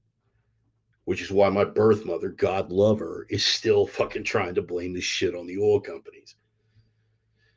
Because she's one of the 81 million, the 81 million that voted for Biden and can't fucking shake it off, can't own it. Can't own that, hey, you voted for a fucking disaster, Ma. Love you, but I'm calling you out. Shouldn't have jumped on my thread. I fucking warned you. Yeah, they increased the chocolate rations. Double plus good. Double plus good. And anything else would be thought crime, right? I love people that actually know. I love people that actually know their fucking Orwell. But here's the kicker, boys and girls. Yeah, control the oil, control the nations, control the food, control the people. We don't even need to get into the disaster after disaster after disaster that keep happening to food processing plants all over the fucking country. That shit was as tinfoil hat as it comes. Even I was skeptical until we had the 2 plane crashes in a week. At that point, I'm like, yeah, we need to look at this. Can't find a good excuse for that one. Correlation doesn't equal causation. Okay, cool. But it doesn't change the fact that a shitload of these disasters are happening at the same time that specific policy moves are being put into place that control the distribution of food. Control the food, you control the people. Why do you think when I give you all this information on prepping, on getting your fucking house in order, what is the first thing that I lead with? Food. I don't sit here and fucking, I could easily fucking sit here and go over the finer points of knives and guns and gear, and you guys know I'm fucking gear fag as it comes, and I'm fucking just bubbling over with fucking weapons information. But the first thing, always, what? Food. Precious metals, fuck that. You can't eat gold. I may and likely will die in a total collapse fucking situation, but it will not fucking be of starvation. Bet your ass. Control the food, you control the people.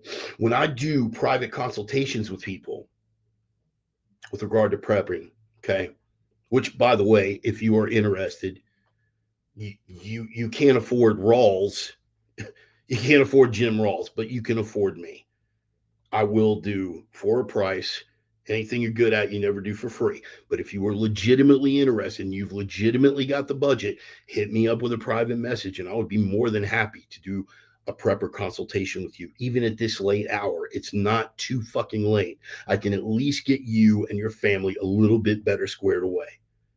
If you got the cash, throw some my way. I will do a private consultation. But anytime that I do, and here's the freebie for those of you thinking about a consultation. The first thing that I ask anyone, the very first question that I ask, go to your pantry, your food shelf, your food closet, if you live in an apartment, your whatever, your 2 boards on fucking cinder blocks, whatever, where you keep your food.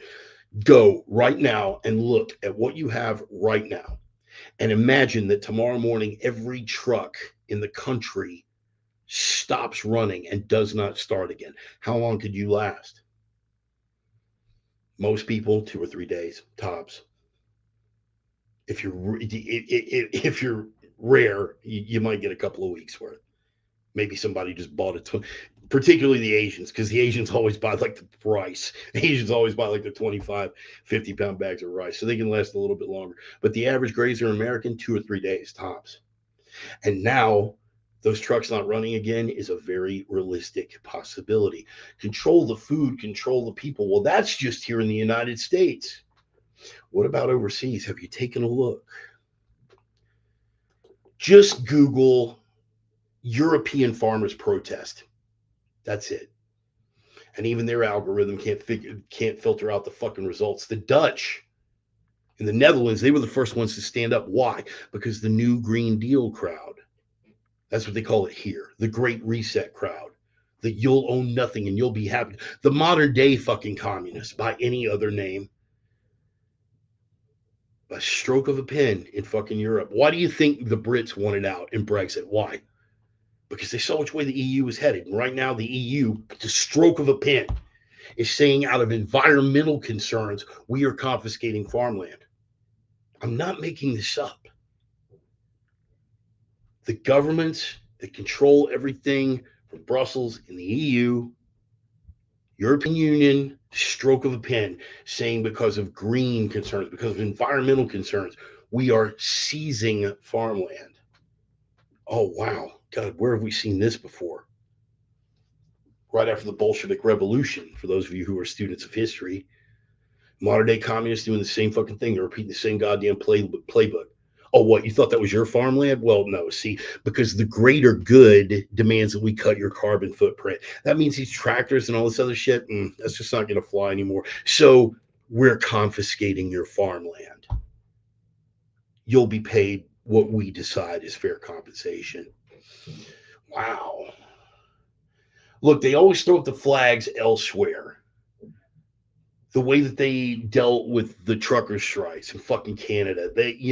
Trudeau floats the shit here so the people here in the States can go, Well, let's see how they react to it, and then we'll figure out what we can get away with here. Same thing with the mask mandates, the vaccine mandates, everything else. Let's see how they deal with it. Why? Because the population here is fucking armed. Because when we say no, it means something. See, in Europe, they apparently thought that because that population was unarmed, that they were just going to roll over and take it. And they found out the fucking hard way. Why? Because farmers are of a particular mindset. They are the people that fucking feed you. Do you understand that? They are the ones that grow the fucking food, you grazer, leftist fucks. Do you think that these products just appear in the supermarket by some kind of AOC fucking sparkling fairy dust unicorn fart fucking magic? People have to grow that. People have to process it. People have to deliver it to fucking market. And unlike your little Green New Deal wet dreams, we're not ready to eat bugs yet. Look that one up. I'm not exaggerating. But they're talking about seizing farmland. And what happened? Farmers in the Netherlands, they said, fuck you. And they realized that, again, tractors, yes, GW, I think that's perfect. Heemeyer effect. Yes, yes, the Heemeyer effect. Uh, for those of you wondering about the Heemeyer effect, you guys know about Marvin Heemeyer. He's, a killdozer guy, up armored fucking bulldozer. Well, guess what? The Heemeyer effect is the Heemeyer effect. And Neil, yeah, you already know. You and G Dub both know on that front. The Heemeyer effect, where people have had enough and they start looking at the possibilities. And here's the thing: the Europeans don't understand fuck all about American redneck hillbilly engineering. We are the motherfuckers that in Vietnam took that M35A2 and armored it up to make gun trucks. We are the motherfuckers that when people were getting blown the fuck up and get shot up with fucking IEDs and fucking incoming fire over in Iraq, before the government got around to stroking themselves off to up armoring the fucking Humvees, they were welding fucking plates and sheet metal to fucking MRAPs, to fucking Humvees. It's fucking hillbilly redneck engineering, son. Caucasian version of N rigging, for lack of a better word. Hillbilly engineered, motherfuckers. Yeah, you college fucking liberals don't know fuck all about that, do you? No, we're contemptible, we're deplorable, we're scumbags. Much as you fucking thump your chest about advocating for the working class, you wish we were fucking dead. We're the party of the working class. Oh my God, get these filthy Walmart shoppers away from me. Fuck you, man. You want to know where the divide's coming from? Because we've always known where we fucking stand.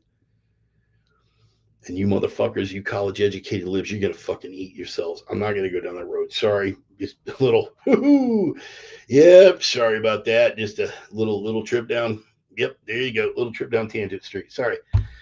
Uh the Heemeyer effect. What's going on in the Netherlands right now? They're figuring out that those tractors have a lot more fucking torque than those armored vehicles that are used by the police. And when I say police, I mean police state. And let me be abundantly clear: just like in the fucking foreign countries, the domestic fucking cops here, I want to be abundantly clear. My support for legitimate law enforcement is well known, well fucking documented. I've trained with these guys. I've trained these guys. I'm going to tell you something. You align yourself with big government. You align yourself with this great reset. You align yourself with anything that takes farmland or any private property away from its legitimate owner without fucking due process. You, sir, are a pig. You are a pig and a fucking enemy, and you will be dealt with accordingly. Take that for whatever it means to you. But the Dutch have had enough. And guess what? Right after that, who followed? The Germans, the French, the Italians, and then Poland. You guys saw that, right? In the header. You remember this? Those are tractors pushing back fucking police armored vehicles. Why? Because they got more fucking torque. You up armor these sons of bitches, and they have, because initially the Dutch police fired on these fucking farmers. I said, okay, you're going to shoot at us? We're not afraid. We're just going to armor these tractors and we'll be back in a minute. And they did. This is in Germany. That's in Berlin. Farm vehicles blocking both in and out to that main fucking plaza. Take a look at that, man. I want you to imagine what American farmers are capable of in fucking DC. Take a look at this. More footage from Germany blocking the Autobahn in both fucking directions. Take a look at that. Is that not a beautiful thing? Way the left thumps their chest about the resistance. This is what resistance looks like. You are not the resistance. You are the fucking machine. This is the fucking resistance, goddammit. This and this. And not that long ago in Canada, this. And yeah, you took your shots. You did. Cut off the bank accounts. You froze this, you froze that. You took your fucking moves. And you know what? They took their lumps and they kept right on coming, didn't they? Why? Because at the end of the day, you have the power of the pen. And you have the power of as much of the gun that you can squeeze. But at the end of the day, time after time, what have we fucking seen? What have we seen in Katrina? Cops are cops, sure. Get out there and enforce the fucking law. But at the end of the day, what are cops? Cops are men and women, and they have families. And it's the choice between take care of my fucking family or keep fucking, keep being the porch for the man. What are they gonna do? They're gonna break. They're gonna take care of their fucking families. Not always. God forbid you try to get the military involved. I have said this, and some of you agree and some of you disagree, and we can have that discussion any old time. But the military will always break on the side of the population. Even this new woke military, even this new multicultural military. The military historically breaks on the side of the people. The police, they break on the side of authority. But even that, there's a distinction. Metropolitan cops, yeah, they're going to fucking be the good little toadies that they are. Sheriff's departments, not so much. Rural fucking police departments, not so much. So, what are they holding? They are holding the power of the pen, they are holding the power of the gun with regard to law enforcement and exclusivity on the use of coercive force. They don't have that exclusivity. They would love to confiscate the guns from most deplorable, smelly Walmart shoppers and have that, but they don't have it yet. So what do they have? What have we said from the beginning? What did we say from the very fucking header? The Kissinger quote. What did we say? Control the oil, you control the nations, you control the food, you control the people, but there's one more element to fucking control. And it's one that we have beaten to death here on the sermon. It's one that I will continue to beat to death because it is the most important, particularly in the modern media climate. What is it? Perception. Control the perception. Perception being 9/10 of reality. You control the perception, you control people's reality. Stimulus response. You control the stimulus by definition and by extension, you control the response. Who is responsible for that? The media. And when I say the media, yes, I'm speaking in terms of being a bit overgeneralizing, describing it as like one big fucking monolith. But let's be real. The mainstream media, including Fox, sorry, Sparky, they carry the narrative. Fox has controlled opposition, with the possible exception of Tucker, but everybody else, they carry the narrative. Ukraine must be supported. Ukraine must be supported. We have to support Ukraine. Russia bad. Russia bad. Russia bad. Russia bad. They parrot it. And otherwise intelligent people fucking buy it. You want to know how powerful it is? Otherwise intelligent people, sorry, but conservatives, I'm gonna hold your fucking feet to the fire here. You spent 2 goddamn years shrieking quite correctly that the media could not be trusted, that Fauci was lying to you, that Big Pharma was lying to you, that all these people were lying to you, and that the media was an agent of that and could not be trusted. You were correct. But the minute Russia invaded Ukraine, what happened? Where they popped that knee with the little hammer and it went bink. Straight up fucking reflex action. Russia bad. Support Ukraine. Ukraine must be supported at all costs. Russian aggression. Russian aggression. We should trust the media. We should trust the media. The media would not lie to us. Idiots. This is how quick. This is how quick and how thoroughly they do control the perception. You have got to break free from that. In Europe, they're pushing back. In Europe, they're already knuckles up. Don't think that the globalists pushing this agenda are not looking at Europe and thinking to themselves, holy shit, this is a bunch of Dutch farmers without fucking guns. What the fuck are we going to do to push this in the United States? We got 2 times the number of heavy fucking farm equipment. We got construction equipment. We got blue collar motherfuckers ready to take it to the wall. And we got guns, bitch. They don't know what to do with that. They can't fight that kind of war. So what do they fight instead? They fight the war of perception. You don't need to control people's behavior directly if you can control the thought process. If you can get them on board, if you can convince them. All the dehumanizing shit, the thing about othering and this, that, and the way that they split us up. They, the mysterious they, you know what I mean. That is the primary element of control. Control the oil, you control the nations, control the food, control the people, control the perception. You control the dialogue, you control the debate, you control everything. Control the perception. You can control the oil under some fucked up pretense, sell our reserves off to fucking China and have people going, yes, this was the proper move. Control the perception. Control the perception. You can watch us in times we're already fucking trillions of dollars in debt. All the fucking gas prices going through the fucking roof, runaway inflation. We haven't got a pot to piss in or window to throw it out of collectively. We're trying to figure out how to fucking make it from one paycheck to another.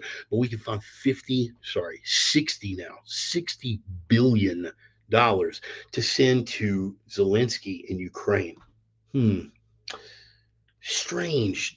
The Biden family has business ties in Ukraine. I'm sure it's got nothing to do with nothing. Just like that energy reserve oil getting sold to Sinopec and the CCP to a firm that had direct ties to fucking Hunter Biden. But I'm sure it's got nothing to do with nothing. Do you understand the power of controlling perception? Would you have heard about any of these things if you weren't already stepping? I'm not giving myself, I'm not puffing my own pecker here. I'm not the guy bringing it to your attention because I walk in the shadow of fucking greatness. Other people that have brought this out, fucking concerns, other alternative media voices that are providing this fucking information. You need to get comfortable doing the homework on your own. Let me just say that. I love that you guys are here and I love that you guys indulge me every fucking week. But as I've said before, I'm not your guru. I'm a crane operator with some fucking opinions. Granted, those opinions are fucking rooted in critical thought and factual analysis. And they will 97 times out of 100 be a damn sight more accurate than anything you're going to get anywhere else. But at the end of the day, I'm just a crane operator with some fucking opinions. I'm not the guru. Get comfortable because I could be gone tomorrow. Did you see what YouTube did to me last week?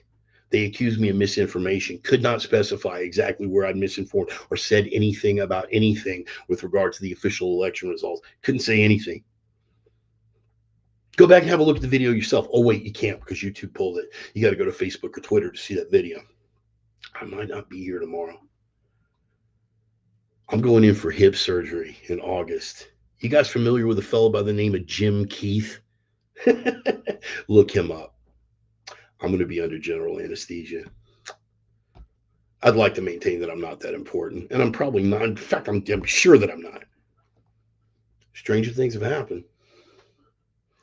Here's the point, boys and girls. You need to get comfortable doing this stuff and thinking and controlling your own fucking perceptions and being willing to look beyond all this stuff. And you're already willing, or you wouldn't be here. You wouldn't have stuck around this long. Listen to this fat, toothless cripple every goddamn Sunday for 2 hours ranting and raving if you weren't already there. But get comfortable with the mechanisms, get comfortable with the sources, and whatever you need for me to steer you in that direction, I'm more than happy to fucking oblige. We need thinkers, man. We need thinkers. We need fighters going into this. And you can't be a fighter if you're not a thinker. What was it? The Thucydides, I believe it was. What was the quote? Have its have its thinking done. Have its thinking done by cowards and it's thinking done by cowards and it's fighting done by fools. I think that was Thucydides. Feel free to fact check me on that. I may be getting the whole quote wrong, man. I'm in the moment. Sorry. But at the end of the day, we need fighters and we need thinkers, and you can't be a fighter without being a fucking thinker. So get comfortable with that, people. You control the oil, you control the nations, you control the food, you control the people, you control the perception, you control everything by default. Orwell knew it, Huxley knew it. You know it, I know it, and we get to watch it play out in real fucking time over the last 2 years. That ever shifting narrative. And you know what? It can snag conservatives just as easily as it can snag the extreme left. The extreme left are diehard faithful believers, but all you need is the right fucking boogeyman. Ukraine, and the right stands up and does exactly what they're fucking told. Control the oil, control the nations, control the food, control the people, control perception. You control everything. But the beauty of that, you cannot control the oil. You cannot control the food. The one of those factors that you do have control of going forward is the perception. Keep your heart and mind strong and your eyes wide open looking forward. Analyze everything. Don't take anything for fucking granted. You control your own perception. It doesn't matter what they do with the oil and the nations and the food and the people. You control that perception. That is what it's going to dictate your move going forward. How you take care of your family, your friends, everybody on this list over here in the fucking chat room over here to the side, how you are going to take care of yourselves and your loved ones and each other. Ain't no black pills here, man. We are going to win this thing. We are already winning. Just by fucking getting it out there, just by people that are shaking off the fence and understanding what the fuck is going on right now. We are winning and we are going to win this thing. Two things we know though. Power does not voluntarily give itself up easily, and tyranny never corrects itself.